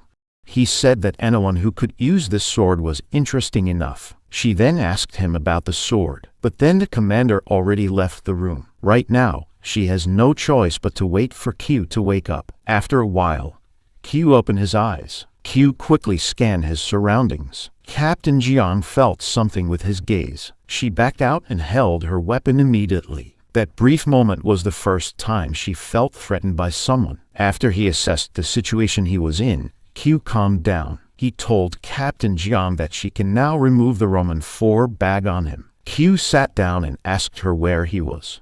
He found out that he's inside the N series of camps. He also introduced himself to her as she was the one who brought him out of the secret realm. After that quick small talk, the room was silent again. Their attention was now on the television. News outlets were back at it again with their propagandas against Mask. The government was still expecting Mask to do his responsibility as a hero. Jiang was somewhat satisfied with what's happening. She knew that the government was now restless because they were putting the blame on Mask again. She was also amazed about the fact that even if this hero was gone, he was still being targeted by these congressmen. Jiang told Q that even though she doesn't know his identity, he was free to stay here as long as he didn't create any trouble. She even praised Q's skills, but she made sure that she would be the one to face him in case she needed to. Our MC then answered that she will not be able to do it. He told her that she can't beat him. Captain Jiang got furious but kept quiet because she knew that his statement was true. She let this thing off. And since Q could even talk to her like that, she expects that this man could recover more quickly and get back to hunting monsters again. She told him that she doesn't really have that much time, so she will be onto her next secret realm. Outside the room, her team was waiting for her.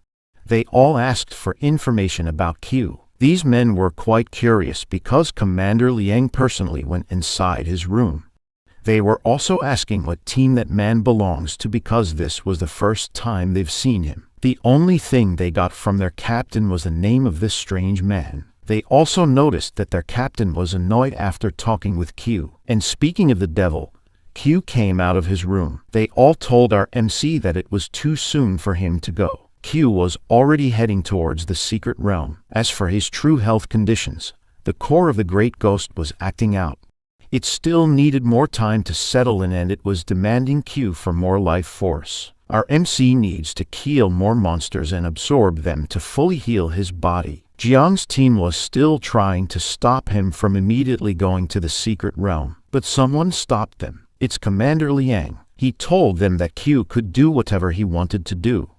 Clearing secret realms was beneficial to them after all, and since he's the commander in this camp, no one could oppose his decision. Our MC just stared at Commander Liang and this man did the same. It's as if they understood each other. The team of Captain Jiang was then divided into two. They will be following both Jiang and Q on their missions. Meanwhile, this lady was already at the gate of the camp. Her team caught her attention and told her that they were split into two. These two reported what happened with Q and Commander Liang. They were also confused because this was the first time they saw their commander having a friendly aura. Jiang confirmed that Q went out immediately as soon as he was able to stand up to clear the secret realms. Her expression changed after hearing this information. She then told her team to not worry because that man could take care of himself. After that, they went on their way towards their next dungeon. As for Q's team, the two men who joined him were already talking to him too much.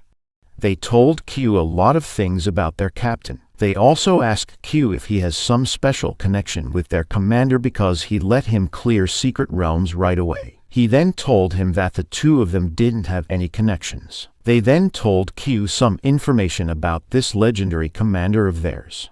They told him that Commander Liang has this sharp vision. He has a thing on seeing talents towards people, and he could also use this vision to see in the dark. Commander Liang has also reached level 8 professional. Some even claim that he has what it takes to go to level 9. This man also managed to be with Mask in the front lines. Their team back then was called Repelling Monsters Army. And that's the one he got to fight with Mask. Q remembered the Repelling Monster Army. He wondered how many years it had been since. This specific mission was the one where no one recognized Q's ability to lead them. He led 3,000 professionals to the front lines. This was also the first time they managed to claim some lands from the monsters. This place back then was still overflowing with monsters. They were everywhere, and after losing countless lives fighting these monsters, the repelling team managed to successfully build their first base in these vast lands. More bases were then built in these areas, all because Mask led them. They were also able to reduce the numbers of the monsters. This was also the era where the frontliners were born. After a while, Q's team had already arrived in front of the portal. These two who came with him were now excited because it has been a while since they got to enter a dungeon. Q turned his head and told them that they didn't have to help him with this. Like Captain Jiang, Q intends to clear this dungeon all by himself. Our MC went in and he was transported to this place. A strong smell of monsters met his nose. He was somewhat happy finding out that this secret realm was full of monsters, because with this, he could do whatever he wanted and kill every monster he sees. Q was then met with these wolf-like monsters. Our MC bravely walked towards them. He told himself something. Because his body hasn't really fully recovered, he could only maintain his monster form for 3 minutes. But this was more than enough to clear this dungeon. Q vanished from the visions of these wolves. The next thing they knew was that they were already slashed off. Q took out 4 of them in a flash, and then the bodies of these wolves started to turn to energy. These orbs were then absorbed by Q. This was the power of the Great Ghost. And right now, he was also able to use this overpowered skill. As long as he could absorb life forces, Q could heal his body. Meanwhile, these two were still waiting for Q outside the portal. They were even joking that if they went in, they would find Q's body lying around. They didn't think that Q was powerful enough to clear this secret realm. But then the portal started acting up. Our MC came out. He was safe and sound. He didn't even have a single wound. These two can't believe what they just witnessed. Q was able to defeat all the monsters inside the realm, including the boss. These monsters were so weak that he didn't notice that there was a boss monster inside. Q showed them the item drops from the boss. This will serve as his proof that he cleared the dungeon. Our MC cleared a level 5 secret realm in just 17 minutes. He was faster than their captain.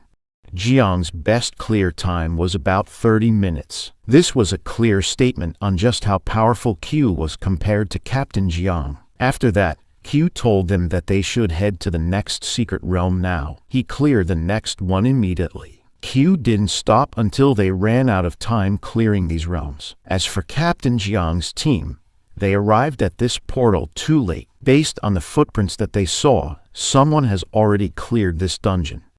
This was the 4th or 5th dungeon that was defeated even before they arrived. The only team that left the camp was the team of Q. And they thought that it was impossible for Q to clear this many dungeons in such a short period of time. This guy was somewhat annoyed because someone was beating them into clearing these dungeons. Captain Jiang told them that they really can't be bothered. She was even relieved because someone was helping them do it. But the truth is, she already wanted to know who was the professional that seemed to challenge her. At the Army Camp N3, all the professionals who cleared the dungeons were required to submit a report and turn away all the items they got from it. This way, it will be easier for them to turn these items into weapons. Professionals could also exchange the merits they were receiving to various rewards inside the camp. Captain Jiang and her team were back, and she saw this team that cleared 17 secret realms in just one day. The executive in charge was even arguing if this claim was true because it was nearly impossible. To prove this achievement to him, Q's team gave all the treasure rewards they got from it. Their bag was full of rare boss items and materials. This ended his disbelief. He can't just quickly believe this because even Captain Jiang didn't achieve something like this. This guy told him that these secret realms were all a piece of cake to Q. He was even appointed by the Supreme Commander himself. With this executive told Q that they want him to check and clear the level 6 secret realm near N1. This camp has already lost 2 teams within this realm. Our MC quickly accepted the mission. He then boasted again that Q will clear this dungeon in no time. After all, he was more powerful than Captain Jiang. As he said these words, the executive told him to look behind. Captain Jiang was standing right behind him, and she's not in a good mood. He then quickly tried to make an alibi to appease his captain. This guy also confirmed that the dungeons they went to were all cleared by Q based on the list they have submitted. Jiang asked Q if he did this all by himself and our MC said yes. She praised him because he has the skills to back up his confidence in taking these realms. With her competitive attitude kicking in, she also asked the executive that she will be taking the level 6 secret realm mission as well. Captain Jiang formally challenged Q. Whoever kills the boss monster first will be the winner. After that, Jiang's team left. This bald man congratulated Q because he was successful in bringing out their captain's competitive side. Our MC checked the details about the next realm he was about to clear and he understood why they wanted him to take the lead with this one. He also remembered something about the past that was about to happen in the front line soon. As he was thinking about these details, this guy noticed something. He stared at Q's face and sword. They looked familiar. This guy finally remembered where he had seen Q before. Meanwhile, at the command center of Camp N3, Commander Liang just found out that the Shao Q they rescued in the secret realm was the same man that slaughtered the Kaijiang investment company. The one who reported it was this blonde guy. They were kinda confused because it's impossible for someone to travel from Da City to the front lines in just a day. But this blonde guy was sure about it. All of the features matched. The main deal breaker was the sword of Q. They were too identical and it was impossible to replicate that kind of sword. They also thought that maybe Q escaped the prison while the Great Ghost was attacking the city. Even if the travel time was impossible, he still believed that he's right. Commander Liang then concluded that after their mission tomorrow, he will personally meet Q and find things out for himself. As for this man, he ratted out Q because he wanted a promotion. The next day, Captain Jiang and her team were already in front of this portal. These guys were bugging their captain to let them help as well. She knew that these guys were concerned about her because this realm had already taken 2 teams. She walked towards the portal, but before entering, she told her team that they should make sure that they could keep up with her. Our MC was also present. Jiang told him that the 2 of them shouldn't interfere with each other's fight. This guy came in last because he was still waiting for the commander to arrive. The portal transported their team to this dark tunnel. This guy used his skill. He reported that all things seemed normal. There's no traps in front of them. After walking for a while, they started to feel the heavy pressure. This made them stop. At the other side of the tunnel, these deadly eyes started to appear. A horde of crocodile monsters were now rushing towards them. This was the difficulty of a level 6 secret realm. Captain Jiang took a step forward. She raised her weapon and used her lightning skill. Her lightning blast was just too powerful. It covered the whole tunnel and it disintegrated all the monsters along the way. With just one attack, she defeated all of them. Her team started praising their captain. She humbly told them that she was just able to do that because all the monsters were lined up in a straight line. This bald guy used this to tease and challenge our MC to also do his best. Q still can't understand the importance of this said competition. After that, they continued to walk towards the tunnel. But something was strange. Captain Jiang was hoping that they should have seen the bodies of the defeated teams along the way. The other guy suggested that maybe the bodies were caught with her attack last time and it left no traces. While they were busy talking, someone interrupted them. This guy was now leaning on the wall and was trying to hear something. After that, they all heard a loud growl and it alerted the whole team. The ground also started to shake. A huge crocodile monster appeared in front of them. This monster was so big that it could block the whole passage with its body. Captain Jiang was kinda disappointed with her team because they got scared so easily. But then she also noticed something. The monster was also feeling fear all over its body. Captain Jiang really can't be bothered with these petty tricks. She dashed towards the monster with her spear. Meanwhile, Q maintained his composure. He wielded his sword and was about to attack as well, but his target was different.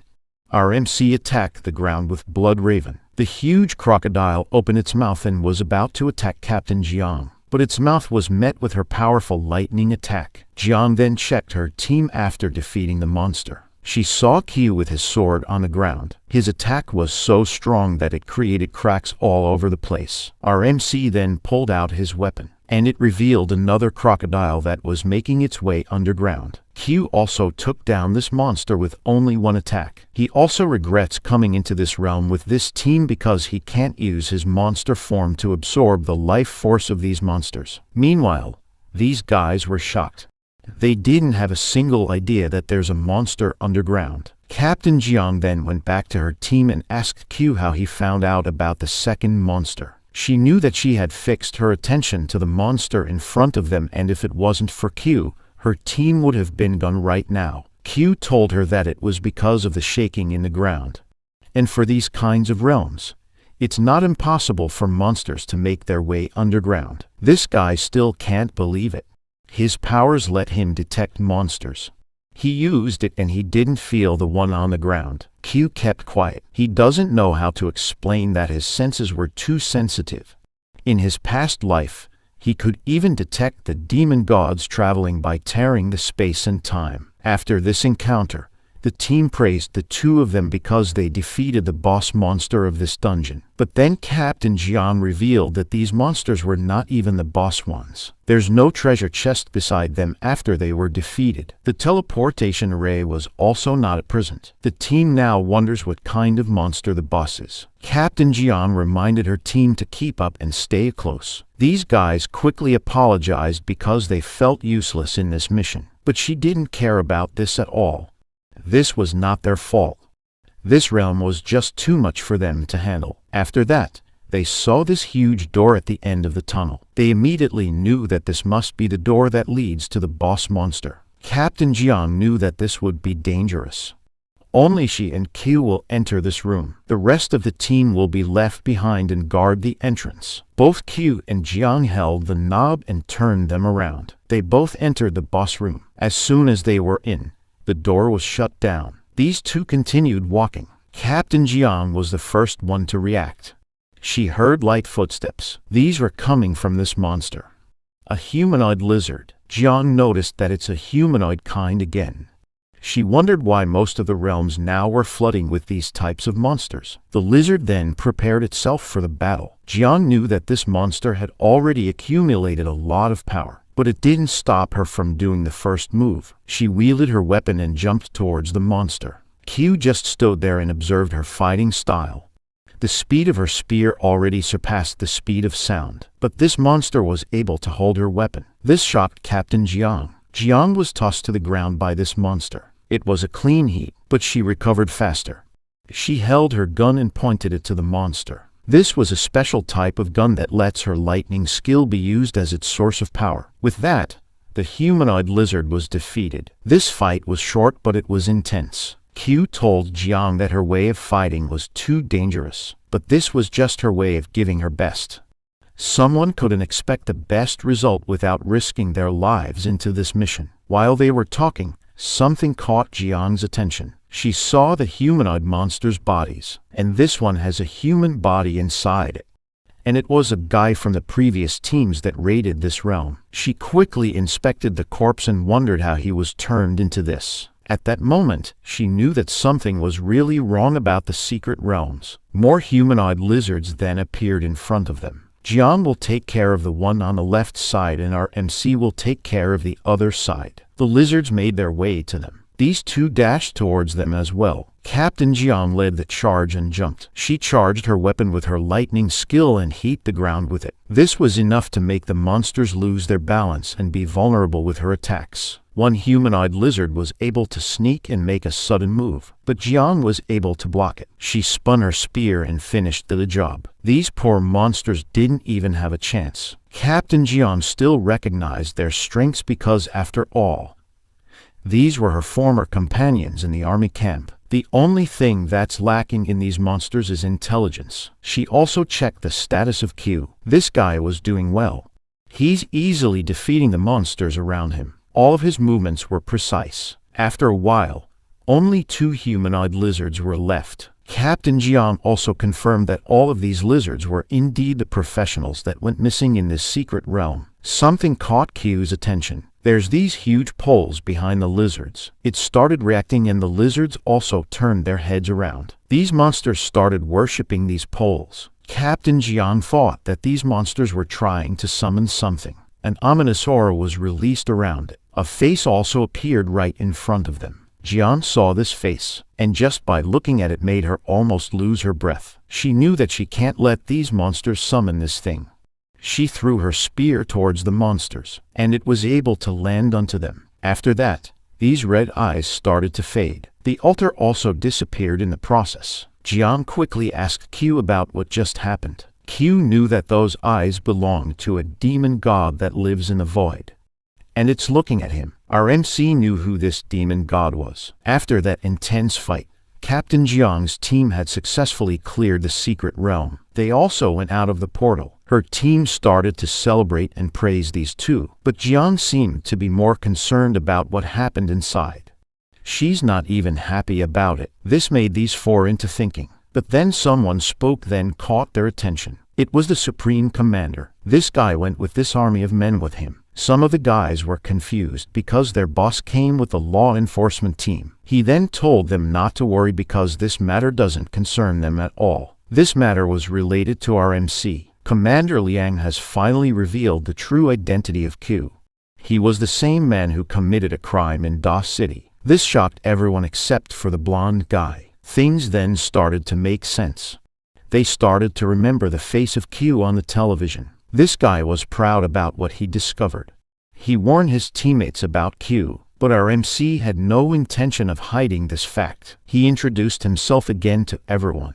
He was indeed the same man in Da City. The blonde guy was happy because Q admitted this piece of information. Q now asked the commander if he will transfer him back to Star City. According to the laws of their government, all convicted criminals should be sent to the atonement camp. But this man had something else planned. He told everyone that that rule doesn't apply in this army camp anymore. This statement confused these soldiers. The commander then told Q that he already looked at his crime, and if he was also in his situation, he would have done the same thing. Commander Liang even praised our MC for what he did. After that confrontation, he ordered everyone to keep this matter to themselves, and if someone would spread these rumors about Q again, that person will be forced to leave the army camp. All of the people present there seemed to understand the situation. As for Captain Jiang, she wanted to talk with her commander privately. This move made the others anxious. They were sure that it was about something that Q and their captain discovered in the secret realm. Captain Jiang reported everything. She then asked her mentor if he knew anything about those monsters and why they were worshipping something inside the realm. Commander Liang knew it, and he told her that it was a monster god. She was shocked to find out that monsters have gods. He then told her that there had been a lot of professionals who tried their best to get rid of all the secret realms in this world, but humanity always failed to do so. This was because they have not defeated the source of these monsters. Regardless if they cleared all the realms in this world, new ones will always appear as long as the monster gods were a prison. She then asked him where to find these monster gods and how to defeat them. One example of the monster gods was the one she saw inside the realm. These gods were too powerful. The calamity-level monsters can't even be compared to their power. They were the ones who sat on the top of the food chain. Jiang found out that a fraction of these gods' power could make humanity extinct. Commander Liang told her that humanity did its best to fight off these gods. Someone even reached their level and killed one or two, and the only one who managed to do that was Mask. He then added that since an altar was found, the monsters would soon start rioting. And after some time, there will be a sea of monsters in this area if they will not be dealt with. The appearance of altars means that the monster gods were on the move. If the phenomenon called Sea of Monsters occurs, thousands of monsters will be flooding this place, and all the army camps in the vast land will disappear without a trace. Jiang remembered the times when Mask was still in here. She thought that they would have a chance against it. But now, it's impossible. Commander Liang then advised everyone to not come near the secret realms as they were still unstable. He also gave Captain Jiang a time to relax because ever since she came in this place, she acted like a robot killing monsters. He also told her to bring Q with her when she delivers the information to the other camps. As for his last request, he told Jiang to get RMC a mask to hide his face. Others might not be comfortable around him if they found out about his secret. Xiao Qiu will get to wear a mask again. After that incident, the team of Captain Jiang was tasked to deliver something to the other camps. They were now inside this armored train. All of them were chilling inside, including our MC that's with his new mask. The bald guy asked Q how's his first time riding the train.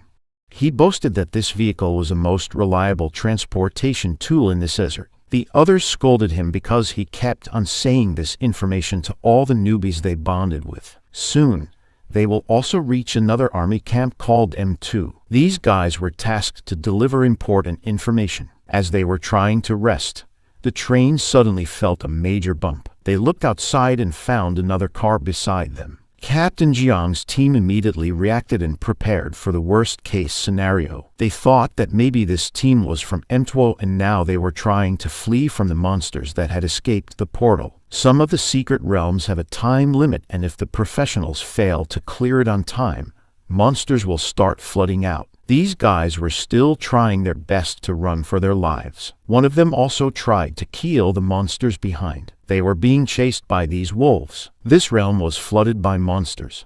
One of the professionals in this team even killed more than 30 of them, but still they were outnumbered. He also realized that he ran out of arrows to use. A wolf managed to jump towards their car, but it was hit by a bullet. These guys then saw the armored train beside them. The built-in machine gun in the train aimed for something. It purposely hit the tires of their vehicle. This caused the truck to crash, but at the same time, this bird monster was already on top of them. This crash saved them from being a target of this monster. The armored train then hit the monster. The professionals were now safe. After that incident, the armored train continued its way towards them. Q and Captain Jiang's team were also on their way towards the monsters. This guy warned them about the numbers of these beasts, but then he was held speechless. In a swift motion, Captain Jiang and Q killed most of the wolves. The others provided support.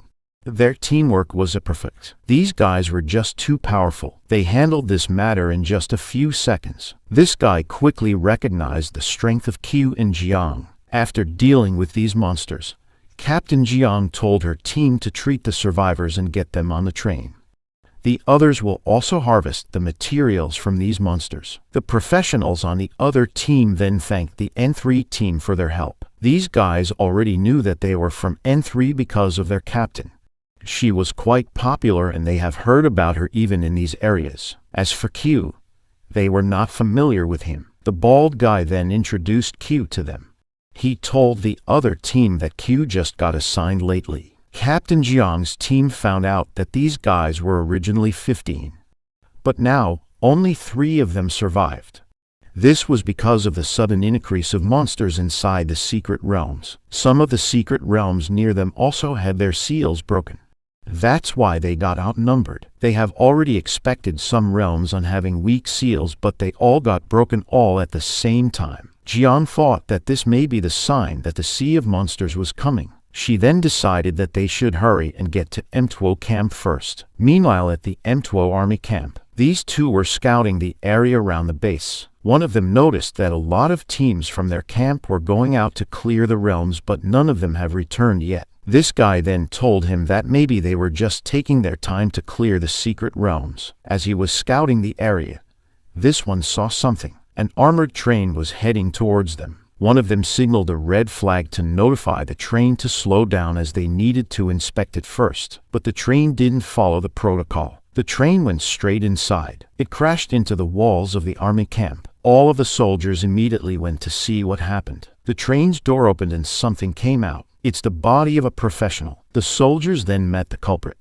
They couldn't believe what they were seeing. In front of them was a humanoid insect. More doors of the train opened, and these monsters started coming out. They were like huge locusts and they started attacking. Because this was a surprise attack, they didn't have much time to react properly, and not long after, the M2O army camp was already in chaos. This monster led an army of insects to destroy this base. This was a new form of monsters. Meanwhile, at the armored train of Captain Jiang, one of the professionals reported that M2O was being attacked by monsters. A level 7 professional in that base got defeated easily by these beasts. This was the first time monsters dared to attack a human base.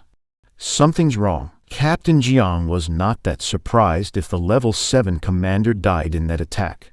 She thought that this was from the sea of monsters they were expecting to come. But then she was still shocked when she saw the state of the M2O camp. It was already burning to the ground. A radio report was then sent to all the nearby bases. It reported that M2O camp was being attacked by monsters. The people that were still alive were asking for backups. It also reported that their commander had been killed and soon the M2O army camp will fall as well. As they approached closer to the base, all of them could see the massive damage. The monster's attack has destroyed the M2 camp. Captain Jiang's thought that this might be the sea of monsters that they should be preparing for. With this, she ordered everyone to keep charging towards the M2 camp. The bald guy warned his captain about the monsters that were lurking in there.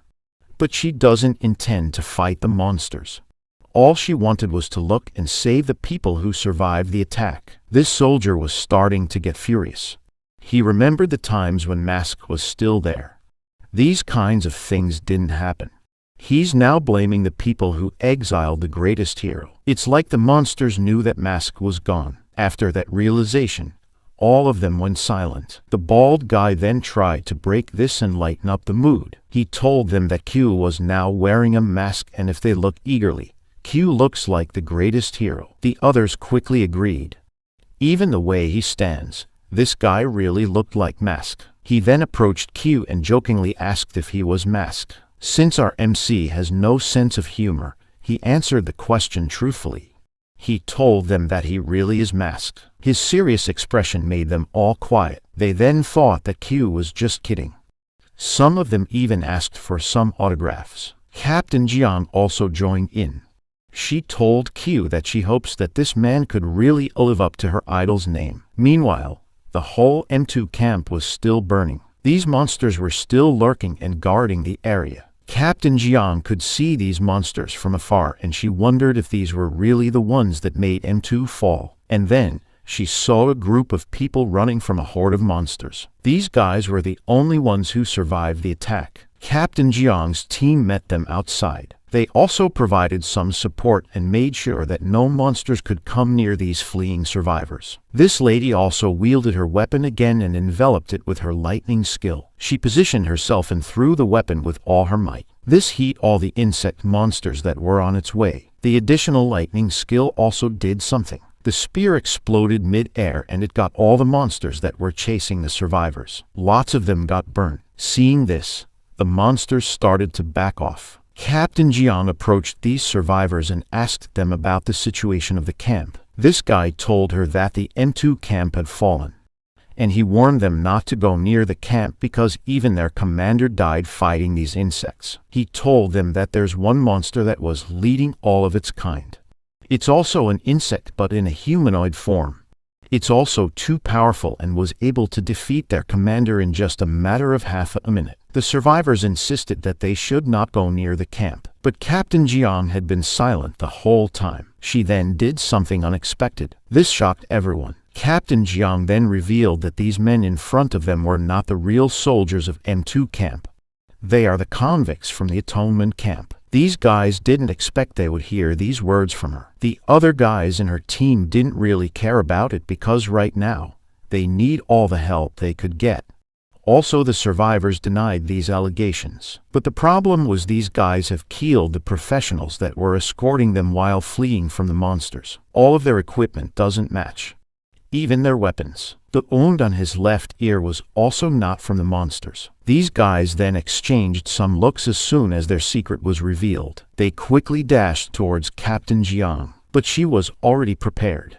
She swung her weapon and it took down these two prisoners. As for the other one, it tried running away. He also thought that he should use the civilians as his way to escape this situation. But his vision turned upside down. A sword has already got him. This sword was the Blood Raven.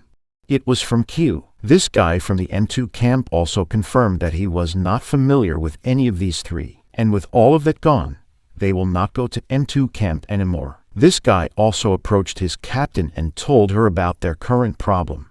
The boiler of the train broke down while they were traveling at full speed a while ago. Someone then raised a hand. She said that if the problem was a mechanical issue, she could go and take a look. After a while, the boiler was working again. This lady fixed it in no time.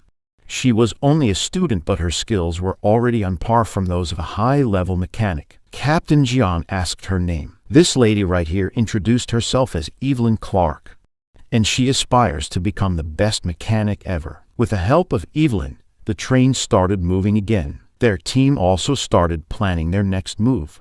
Since they can't go to M2 now, they were planning to head towards Army Camps L4 and Y5. L4 camp was much closer than the other one and it will only take them 2 days to go there. But the problem is they needed to go past M2 and it was just too risky. So everyone agreed that they should just go to Y5 even if it will take them 5 days. Q and Evelyn insisted that they should just head towards L4. The mechanic also raised the issue that they won't have enough fuel to last for 5 days. Since running out of fuel in the middle of the desert was not an option, they will now head to L4. Our MC was still chilling around the corner. He was then asked by someone why he was insistent on going towards L4. This one was Captain Jiang. She doesn't believe that Q happened to know about their fuel situation. Q remembered something from his past identity. This scene also happened in the first one to fall was the Y5 camp. He knew that this base was already full of monsters by now. He then decided not to give her any answer. After that, Captain Jiang asked Q another question. It was about her father. Since her father was the one who arrested Q, she asked what kind of person he was. Q only told her that her father was a righteous person. This answer was too vague, but for Captain Jiang, it was already enough. Meanwhile, the M2 camp was still burning to the ground. This humanoid insect was also chilling.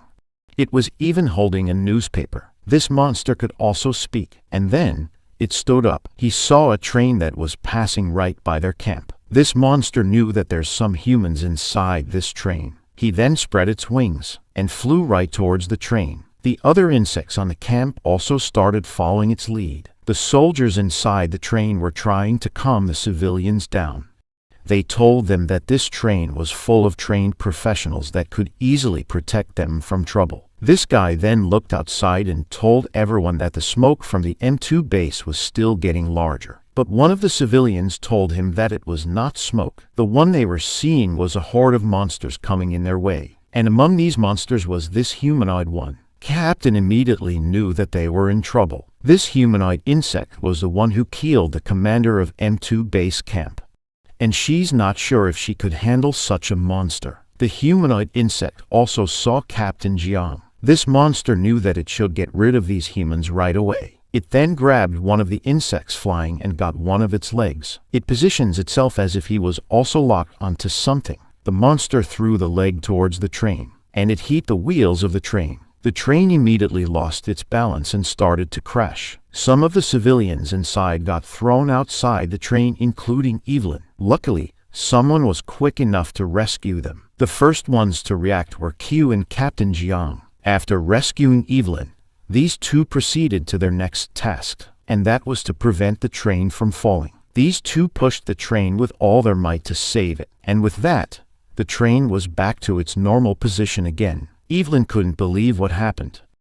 2 professionals were able to push a 10,000-ton train just like that. The people inside the train were also all safe. Captain Jiang also ordered everyone to defend the train at all costs. She also ordered Evelyn to start checking the train for damages and repair it as soon as possible. Captain Jiang knew that the train was now more important than the lives of some civilians. This train was their only way to escape these hordes of monsters in front of them. She then used her same move that defeated lots of monsters a while ago. It was the attack using her weapon as a medium to transfer her lightning skill mid-air. Captain Jiang started killing these monsters. The soldiers from the M2 camp can't believe that this lady was only a level 6 professional. They knew that Captain Jiang was even more powerful than their commander in M2 camp. The other guys also started helping her to reduce the number of the monsters. Meanwhile, this one was just watching them struggle. One of the civilians pointed this monster out. It was the one who killed the commander. Captain Jiang suddenly felt the pressure coming from this humanoid insect. She jumped and was already about to attack the monster.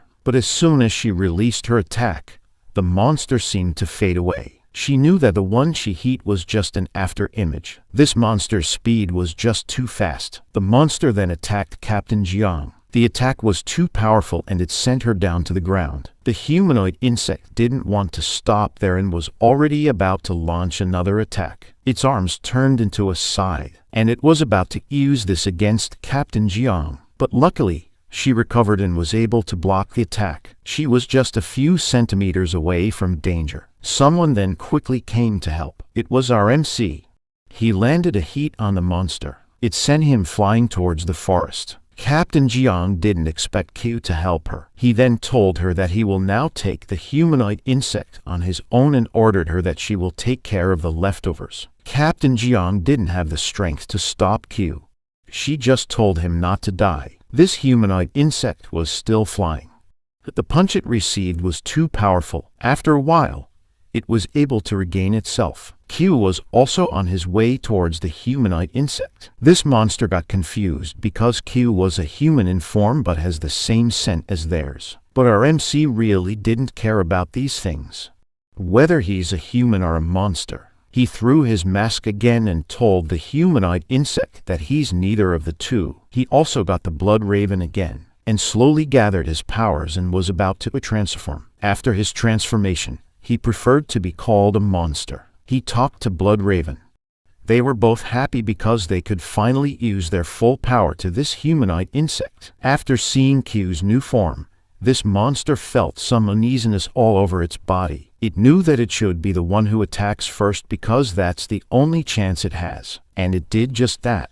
He dashed towards Q. His attack landed straight to Q. The impact was so powerful that it created cracks all over the place. It was like a huge explosion. But as the dust settled, Q was still standing up. Our MC was kinda disappointed. He asked this humanoid insect if that's all the power it has. Hearing these words sent a chill to the spine of this monster. He then opted to give Q a barrage of attacks once more. This kept on going for a while. But Q came to a conclusion and had enough. He told the humanoid insect that it was his turn now. Although this monster already has some intelligence, it has no emotions. But as soon as he saw Q with his blood raven, he suddenly felt fear. With just one slash, this humanoid monster who took down a whole army base was defeated. Our MC's new form now was just too powerful. And it will keep on acquiring greater heights as long as he defeats more monsters. The system also notified him that the God-chosen monster had been defeated. The demon god that sent this monster was called Treacherous Wisdom. Blood Raven also started absorbing the blood of this monster, and since it was the blood of a demon god, it gave the sword its second evolution. Blood Raven was once again transforming. This old blade gained another ability called Crow Tide. This allows it to morph into a sea of crows that will devour all of its enemies. Q was satisfied because his weapon got stronger again. Meanwhile, Captain and her team had cleared all the monsters in their area. They were now concerned about Q. They thought he had already sacrificed his life for them. Captain Jiang was speechless. She didn't want Q to die. but they all turned their heads as soon as someone told them that Q came back. This guy was wearing his mask back, and he didn't have a single scratch in his body. The bald guy asked Q if he really defeated the monster, and he told him yes. But this guy can't believe it because that monster took down a whole army base. After that, their train was on the move again. The civilians then treated the professionals' injuries while they were traveling. Captain Jian also thanked Q for saving her life. She told Q that his power was quickly reaching greater heights. It was like the one that Mask had. Every time they fought monsters, their powers kept on growing. Evelyn then interrupted their conversation and told them the bad news. The radio they were using was not working. They can't even contact the nearest army camp. She even has a hypothesis about this problem. Evelyn said that it was as if someone's blocking their signal. Aside from not being able to send signals, they also can't receive anything. It was like they were secluded from the rest of the world. Our MC then received a new notification from the system. It's a new mission, and the main objective was to defeat the sea of monsters that was about to attack all the army camps. As for its reward, Q will undergo an evolution that could turn him into a demon god. This reward got our MC's attention. After that, the train still kept on moving towards L4 Army Camp. But then their radio suddenly picked up a message. It was from the L4 Army Camp. Evelyn was shocked because yesterday, all of the radio signals were not working. She then answered the radio and told the L4 Army Camp about their situation, and that they were heading towards them. L4 Army Camp responded. They already knew that M2 had already fallen. They ordered the train to come to the army camp quickly to receive some protection. Evelyn was kinda relieved because their fuel was also running low. They really need to go to L4. The professionals and the civilians were happy because they could now rest and start their new life in this army camp. But then another radio signal was received. The voice on the other end told them that they should not trust L4. The message revealed that L4 had already fallen and it was the monsters who contacted them. This development shocked everyone. Not only monsters have intelligence now, but they could also imitate human voices. Captain Jiang then remembered the instances where the monsters really acted like humans. The humanoid lizards from before and the humanoid insect a while ago were hard proof that they could really do this. She then grabbed the radio and asked the identity of the one speaking on the other end. The person on the radio then revealed that they were survivors. They're the ones who managed to escape against the monsters 2 days ago. L4 was already destroyed. He also told them that the monsters that attacked L4 were all bizarre and powerful. They even defeated a level 8 professional easily. He also told them that they already have set up a temporary camp, and he told them the coordinates. But then, another signal overlapped the other. L4 and the temporary camp were now claiming that one of them was the monsters pretending to be humans. This confused everyone.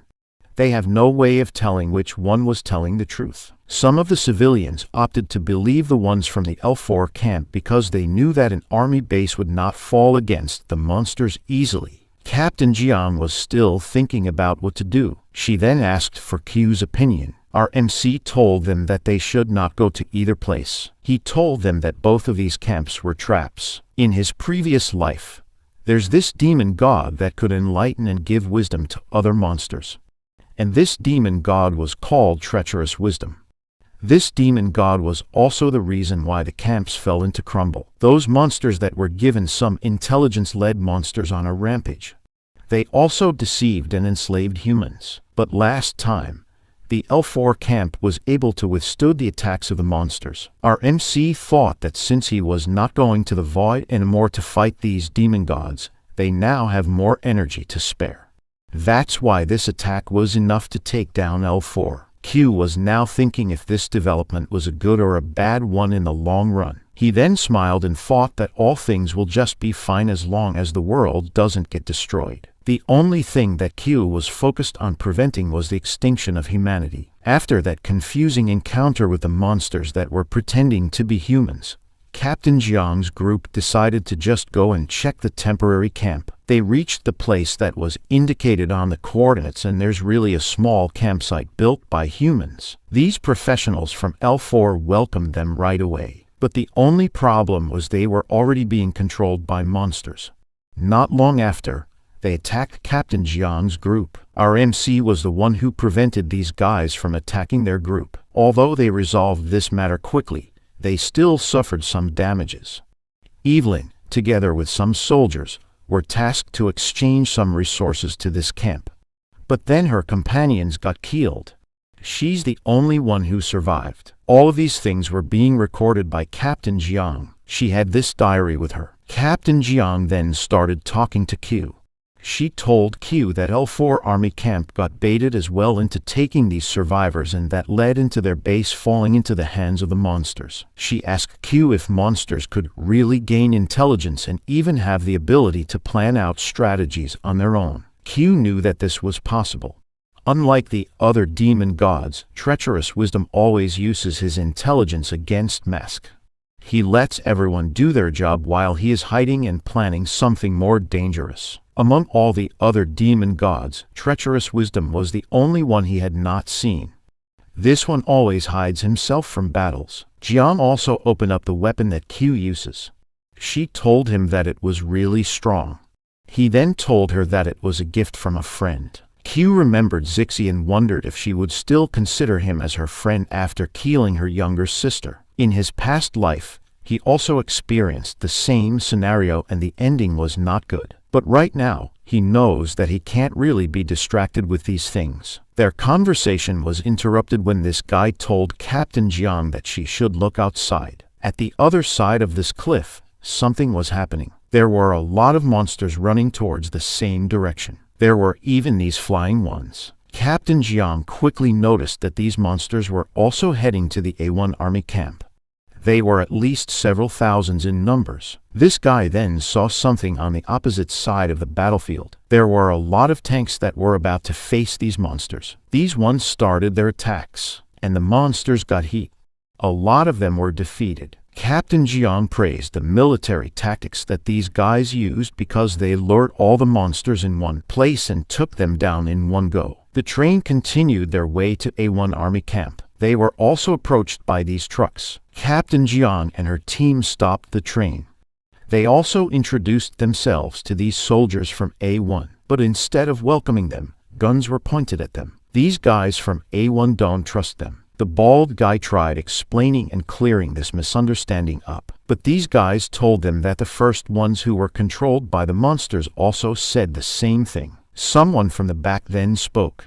He told the A1 soldiers that he knew these people. This guy was Supreme Commander Liang. Ever since the attack of the intelligent monsters, A1 army camp had been wary and careful of taking on survivors from the other camps. They even built a quarantine facility just to make sure that the humans they were helping were not being controlled by monsters. Commander Liang explained everything to them and why they should comply with these protocols first. He also told Captain Jiang that before the Sea of Monsters could reach N3 camp, they were able to retreat in A1. All of the people there were safe. She thought that things were really serious because camps were being abandoned just like that, even though they spent lots of resources to build them. Commander Liang also told her about the traitors that tried to deceive A1 camp. Captain Jiang didn't mind being held in here to prove herself to them. She then asked her mentor about the intelligent monsters. She knew that if it weren't for these ones, humans could easily fend off these monsters. Commander Liang told her that these ones were related to the monster gods. This is all he knows, but as for her, she could learn more of it soon. He also told her that as soon as she was cleared, the higher-ups will assign her to a new mission because they were running low on manpower. As soon as Commander Liang left, she started thinking on how she could find more about these monster gods. She turned her head around and looked at something. Q was with her inside her cell, and this guy was busy doing something. He was looking at the military maps of this place. Q was looking at the extinct volcano near the A1 camp. He's planning something to stop the Sea of Monsters. But as they were being quarantined, the television showed the news about these congressmen. Apparently, they told everyone that they already sent another batch of reinforcements to help the front lines from the Sea of Monsters. While this intense battle was happening, these guys were still concerned about their image to the public. Even if Captain Jiang was furious at these guys, she knew that some of them were really powerful. The weakest among these guys was at level 8 rank, and if they could really use some help from them. After a while, these guards told Captain Jiang and Q that they were both cleared from the quarantine. And since they will also be given the authority to lead a full squadron, their weapons were also returned to them. Captain Jiang thought that maybe the situation got worse because they needed extra force to lead the people against these monsters. Q personally requested Evelyn to be in his squad. These two were then brought to the squad that they were about to lead. They found out that they were about to lead a bunch of prisoners from the redemption camp. Since they needed all the manpower they could get, they even brought up these prisoners to help. Captain Jiang knew that these guys were up to no good. Their fighting skills were not above average and they were harder to lead. The officers then gave them some radio equipment so that Q and Jiang could still communicate with each other even if they were handling lots of prisoners. Q appreciated the gesture. He knew that he'll need something like this with his plan. The officer also suggested that Q and Jiang's team should take their team away from the northwest side because that's the most dangerous part of the battlefield. But our MC had something different in his mind. He specifically chose to be in the northwest part. This officer got confused. He then reminded Q again that that place was the most dangerous part of the battlefield. Q told him that he knew what he was doing. And as an exchange of choosing the most dangerous part, he asked for 20 military maps of this area and a number of miniature nuclear devices and some trip wires. Captain Jiang didn't know what's happening, but he still backed Q with his decision. The officer was still hesitant with their choice, but he still allowed them. He also made sure that Q would get all the things that he requested. Jiang then figured out Q's plan.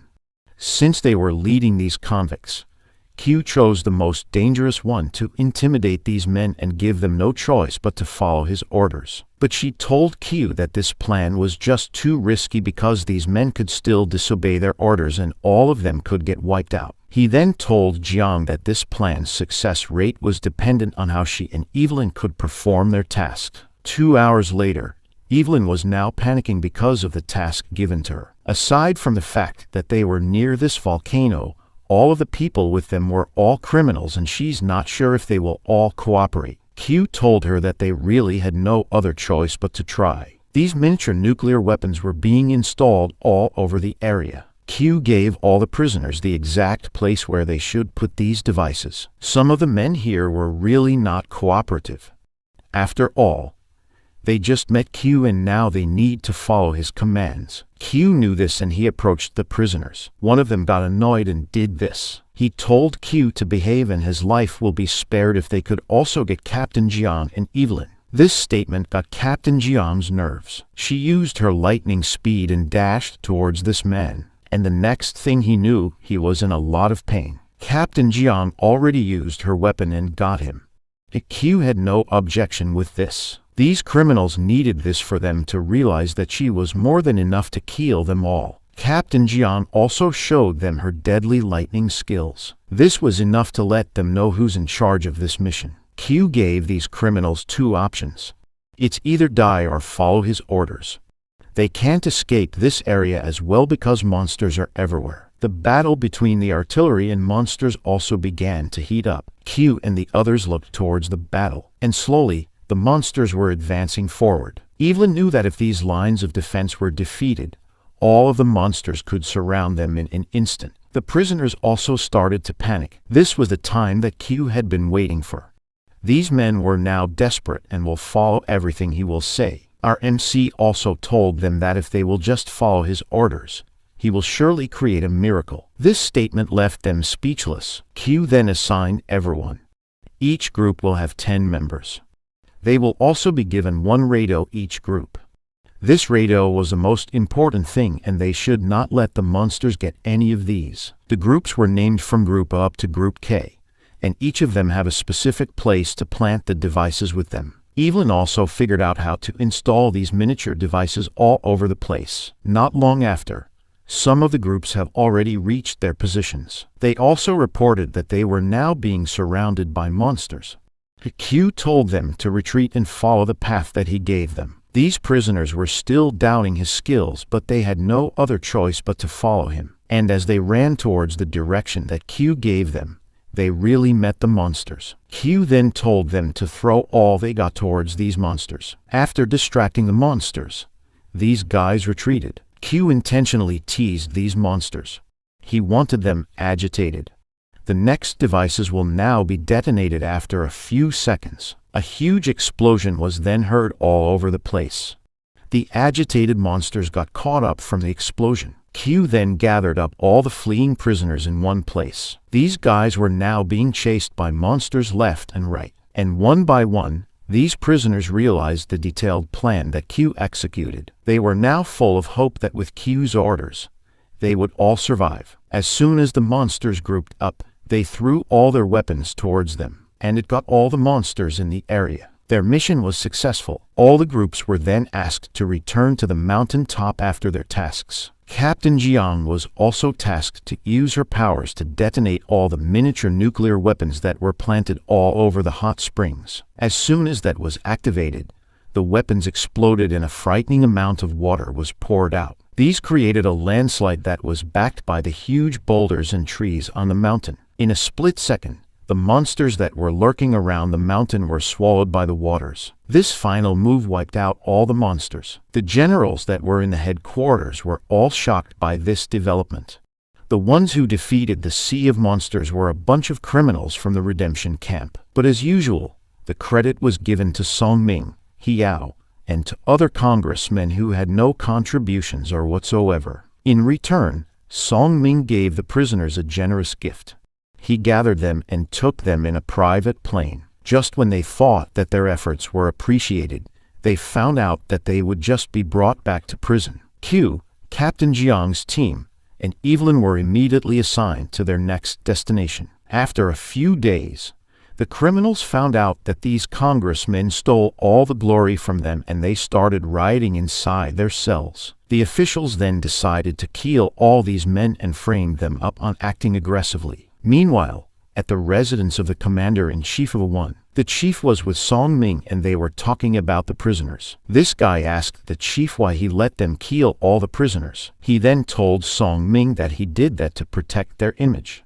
These prisoners could spread some rumors about what really happened with their battle against the Sea of Monsters. The chief also assigned some people to monitor Q and the others in case they talked about what really happened. Song Ming also made sure that this kind of thing won't happen again in the future. The chief also opened up about the weapons that they were expecting to assist the front lines. Song Ming assured the chief that these weapons were already on their way towards the front lines. As they were having their meeting, these soldiers were still holding their defense against the monsters. This line of defense was the one the chief was talking about. More and more vicious monsters were appearing and spawning to attack their defense. But then their officer told them that they should now retreat to the second line of defense. This confused the soldiers because if they gave this position up, all of their sacrifices will be wasted. But the officer said that they were just following orders from the higher-ups. A voice commanding them to get lost was heard from behind. It was from these huge and muscular men. These guys were the weapons that Song Ming was talking about. Genetically altered soldiers. The scientist behind him told this soldier that all the tests were complete and he can now start attacking. These guys asked the normal soldiers to move. He then bumped his fist into his chest. This action activated something. The serum on their back then started coming into their body. This made all their muscles and nerves increase in size. Their hearts were also forced to beat much faster. The bodies of these altered soldiers were buffed up again. These guys then rushed into the front lines. They were about to meet monsters head-on. The scientists behind them were all satisfied with the initial result of their experiments. They were quite proud of these humans that they treated like monsters. Meanwhile, these soldiers were in awe. They thought that the soldiers from Star City were too powerful. They were able to one-shot all the monsters in their way. The battle was too easy for them. Since they can't really be satisfied with these weak monsters, They took the liberty of charging in the middle of the monsters. The soldiers at the back lines were now starting to get concerned about them. He was then told that these soldiers could only bring out their true powers by doing that. These were the kinds of battles they were expected to have. This one was now being surrounded by monsters. He removed his helmet and revealed his altered face as well. This soldier was more like a monster now. This was a morning sun project Hiao was talking about last time. Since he's far from the people and no one could see his face right now, this one was excited to show his true self. He initiated another injection again. This pushed his body to the limits. The muscles in his body were about to outgrow his bodysuit. His hands also started transforming. He then grabbed one of the monster, and he squeezed it using only his hand. This guy was about to annihilate all the monsters in this area. After a few seconds, the tide was turned around. The ones that were chasing the monsters now were the human soldiers. This guy can't believe that the monsters were the ones who were retreating this time. Meanwhile, the scientist recorded that the progress that they got today far exceeds the expectation they had. 100 altered soldiers were enough to make the monsters run for their lives. And if they could improve these results in the future, he's sure that they could create the most powerful professionals. Some of them even brought some parts of the monsters they have killed. They wanted these monsters to be used for the next set of experiments. These soldiers also wished to be sent to the next line of defense. Their hunger for blood was not yet quenched. The scientist told them that they should be checked first before they could fight again. But then the ground started to shake. They were then shocked by what they saw. There's this titan-like monster behind them. Its movements and steps were enough to shake the ground. They were now confused where this monster came from, but then this altered soldier felt that this one was from all the bodies of the monsters that were defeated. This one didn't really care much at all because he had been wanting to fight stronger opponents. He jumped towards the monster. He used his sword and slashed through the monster. But nothing happened. The monster also got him in its hands. The scientist quickly noticed the reflexes of these monsters, and they could easily be ranked as level 9 monsters. The scientist also warned the altered soldier to not use any fluid and transform right in front of many people. But since they couldn't really handle their thirst for blood, their reasoning was not functioning properly. All they wanted was to fight as long as they could. This soldier injected another set of fluids again into his body, and this transformation was enough to rip off his bodysuit. It also revealed his final form. All of his features looked like those of the monsters. Other soldiers thought that this one turned into a monster. The altered soldier then gathered all of his strength to get off the grip of this monster. He struggled and kept on trying, but it was not effective. The fingers of this monster haven't even moved. This titan just stared at him. It then raised its other hand. And finally, the titan squeezed the altered soldier using its hands. There was really nothing he could do about this. The scientist then figured out what just happened. The monster intentionally played with its prey. The chief then received the reports about these level 9 monsters. But before someone could even respond to his question, the line was cut off. He immediately ran towards his balcony to check the situation, and he saw these titans approaching the A1 army camp. This story turned into attack on Titan real quick. The chief quickly reported this to Song Ming. All of the higher-ups knew that these kinds of things were only happening because of the monster gods, and they started their move because Mask was gone. The chief didn't mean to say the name of Mask in front of Song Ming, but this guy agreed on what he said. These things were happening because of Mask's absence, and once again, Song Ming blamed this disaster on Mask. He could easily turn things around just by his words. Right now, there were still 40 level 7 professionals, 15 level 8 professionals, and 6 level 9 professionals in the camp.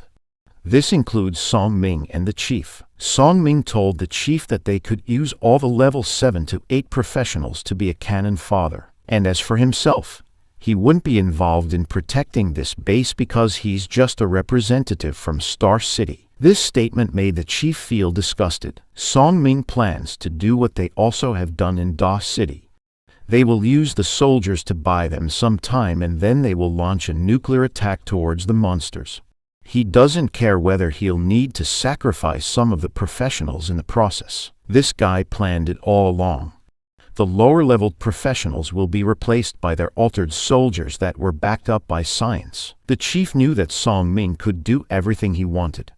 And that's the reason he will also go with this man's plan and save himself from the trouble. He then agreed to all the terms he said and will make the arrangements right away. And then more soldiers and professionals were sent to the front lines. Even Captain Jiang and Q were sent here. And as soon as they arrived, Jiang saw the monsters waiting for them. There were a lot of titans coming in their way now. Q already knew who did this.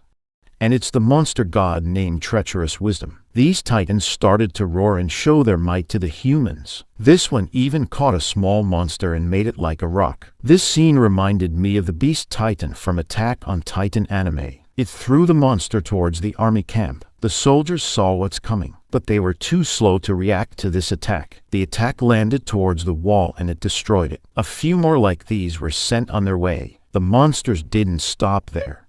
They were even planning on tossing one titan towards the base, and they did just that. One of them flew off. The titan landed on the wall and destroyed it as well. Right now, this one was staring at a soldier. This left this one frozen in his tracks. The titan then started to wreak some havoc into the base. These led the other smaller monsters a chance to enter the base, and from there, chaos was created. Captain Jiang did her best on fending off these monsters. She also asked Q if he had something planned to turn the tide around. And our MC never fails in these kinds of situations. He told Captain Jiang that he only needs 30 minutes to solidify his plan. This lady knew that 30 minutes was too long, but they really had no other choice. She will do her best to buy Q more time to prepare for what he wants to do. Captain Jiang started to show off her lightning skill. With her lightning speed, she quickly defeated a lot of monsters in just one go. Her attack made her reach up to the edge of the walls, and that's where she saw lots of monsters trying to crawl up to the wall. Jiang had always hated her father ever since her mother died because her life had been a shadow of her father's legacy. But his lightning skill was also passed on to her. And right now, she will not deny the existence of this powerful lightning inside her. Captain Jiang was also wearing a mask to suppress her powers, but now she removed it. This lady still questions her father why he didn't save her in the middle of the sea of monsters. And right now, she will fight these monsters until she drops. She planned to visit her father and asked him herself. Captain Jiang then jumped towards the sea of monsters at the bottom of the wall. She made it clear that this act was not a suicide. This was her failing to learn how to fly. A lightning bolt struck the ground. Captain Jiang continued her charge towards the Titan, and along the way, she defeated lots of monsters. This lady used her weapon to pierce through this monster's hand, but her attack did nothing. The monster then swatted her back to her place. Before she hit the ground, Q came in to rescue her. Our MC was able to catch her, but the impact was still strong. Q then praised Captain Jiang for her hard work.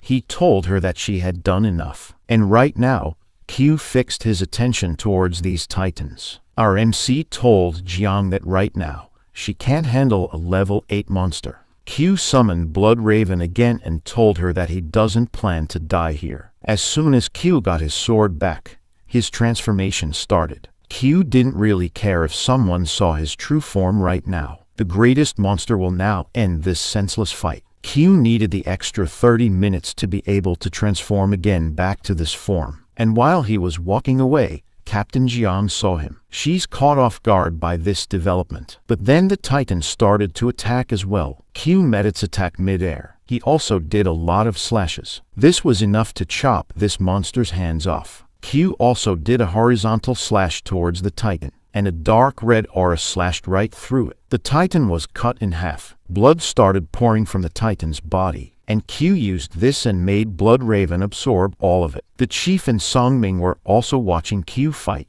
They recognized him because this was the same monster that helped them in Da City. Song Ming was also now excited to capture Q so he could conduct more experiments and improve his altered soldiers once more. At the same time, someone contacted them and told them about the nuclear weapons heading towards the monsters.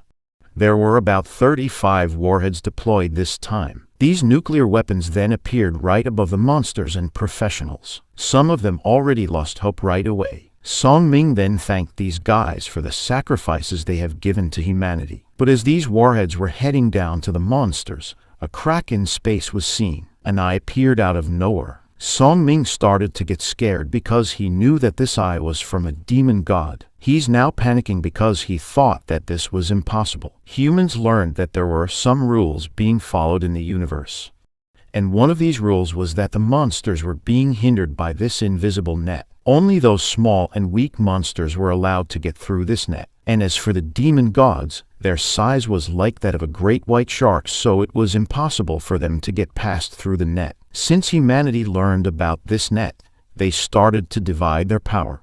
Some of the professionals were assigned to clear the monsters on Earth, and they were called the peace factions. Meanwhile, Mask was tasked to clear the monsters in the void and prevent them from coming to Earth. And their team was called the War faction. This led to more complications between the two factions. While Mask was busy fighting the demon gods, the other one was busy destroying his image to the people. Back to the current situation.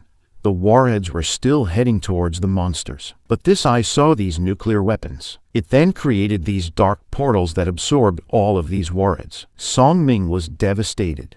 He didn't know that a demon god would appear and stop his plans. The chief was also frozen in his tracks. Song Ming then immediately walked out and told the chief that he will get back to Star City to report what's happening. But the chief knew that this guy was just running away. Since they can't defeat a demon god, the chief then followed Song Ming to escape as well. Meanwhile, all of the professionals that were left in the battlefield were all wondering what this eye was. The monsters around it also started to get stronger. Our MC then continued his mission.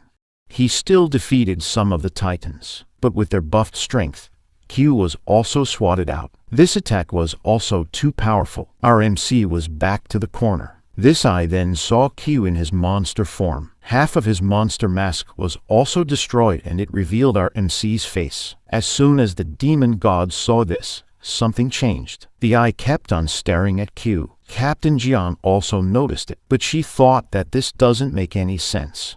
A demon god couldn't care less about weak humans. The only human that could threaten the demon gods was Mask. The demon god's eye saw Q's face and it got scared. It then immediately backed off. The titans also started to stop from moving, and then they turned into dust. The small monsters also started running away from the battlefield. The soldiers and other professionals started to celebrate because of this. Meanwhile, Q remembered the demon god that was too scared to face him. Treacherous wisdom hasn't shown its face to Q.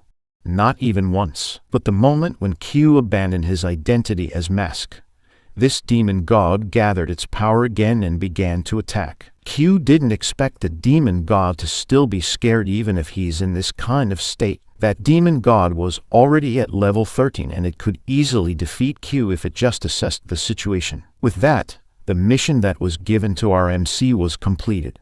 And as for his reward, he will now be closer to becoming a demon god himself. Q started to get his initial transformation. All the life force from the monsters were now coming towards him. This was a lot of power that could destroy everything. After that, Q was interrupted. It was Song Ming and his crew. Captain Jiang immediately went beside Q and tried to defend him. She told them that Q was a human, not a monster. But Song Ming wouldn't listen to any of this nonsense. He told them that since he had the appearance of a monster, Q will always be a monster. He also blamed Q for the disasters that appeared when he was a prison in the area. These allegations were backed by the chief. Jiang answered back. She still insisted that Q was their ally. He even defeated the monsters for humanity's sake. But this chief told her to keep quiet. These guys were really helpless. He even framed Captain Jiang and told her that maybe she's with him, and they planned all of these things. The chief then ordered his men to arrest Captain Jiang and Q. The soldiers then surrounded them right away. They also tried attacking Q, but our MC fended them off easily. The chief also made his move. This guy was a level 9 professional, but Q blocked his attack using his sword. The chief figured out just how powerful Q was. He just finished fighting all those titans and still has the strength to withstand a level 9 professional's attack. At the same time, Song Ming wrapped his arms around Q. Our MC placed his hand onto Song Ming's, and then he twisted and broke them off. Q also used the Blood Raven to defeat Song Ming. He was still helpless and weak in front of Q. Our MC just stared at him with no emotions at all. The chief felt danger as soon as Q turned his attention to him. This guy started running away, but he was chased by these dark red crows. Q also suddenly appeared in front of him. The chief started screaming out of fear. This guy called him a monster. Q wielded his Blood Raven again and slashed right through the middle. Captain Jiang witnessed all of these. Someone then arrived. It was Commander Liang, and he was paying his respects to Q. He also called our MC as his army chief. He told Q that even though his eyes couldn't see, he already knew his chief's identity right from the start. He revealed that Q was indeed the same guy that saved humanity countless times. He was masked. The ones who were loyal to Mask have been waiting for his return. They kept a low profile while they were gathering all the power they could have. Our MC didn't say anything to Commander Liang, but it was as if he received a secret message from his chief. Q also started to let out his dark aura. He then flew up to the sky and left the battlefield. He's going somewhere more important now. A few days after the battle against the Sea of Monsters, the federal government held a conference that was addressing this topic. They announced that the soldiers and professionals from the government were able to defeat thousands of monsters ranging from level 5 to 9. But they also revealed some faces that they deemed to be traitors. They poisoned the minds of the people into thinking that these guys colluded with the monsters. They also highlighted Q's situation. They told everyone that this man embraced the monster's path so much that he turned into a monster himself. This caused a lot of concern towards the people. Their murmurs and questions were then silenced by this man. It was He Yao. He told the people that this kind of situation was kinda expected because some humans will get attracted to the power that the monsters could offer.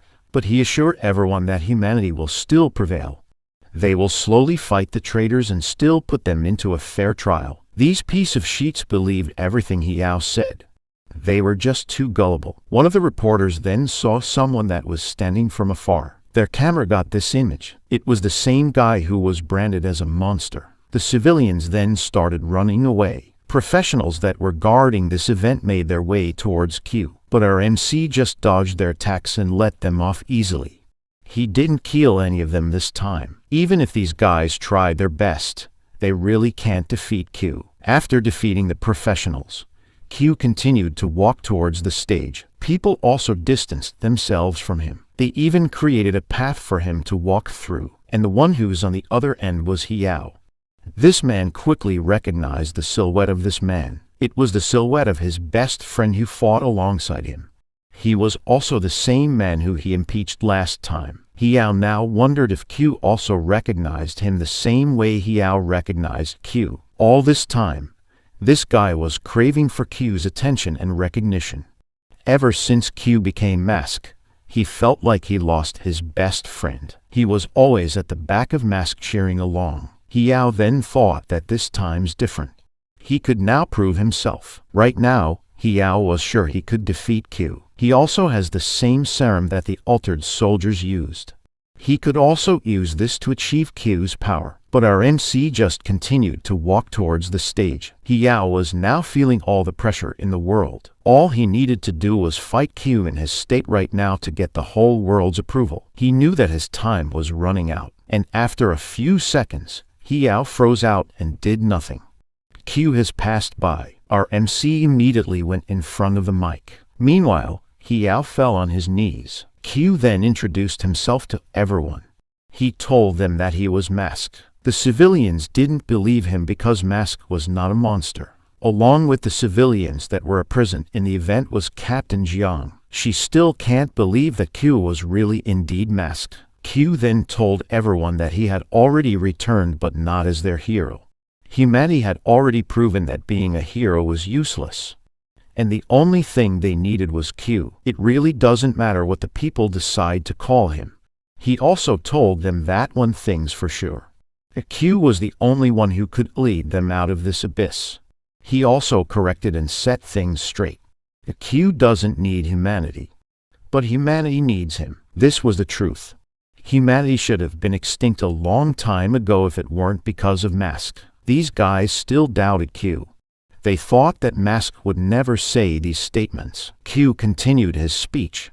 He told all of the people that it seems that they fear too much power. And this fear led them to exile the only hope that they have. Weakness was never a sin, but the pride of humanity was. And right now, Q will use humanity to achieve his goal. He will drain all of their resources. Our MC made a bold statement. He made it clear that from now on, the world was within his hands. He will now control and own everything on Earth. Captain Jian was still listening to Q's speech. She then realized what her mentor told her. This was the reason why Commander Liang insisted on accompanying Q, because he's the key to all of her questions. Tears started falling down her cheeks. People also started to hail Q as their hero. They even worshipped him like a god. With this, our MC was more than ready to take on the demon gods.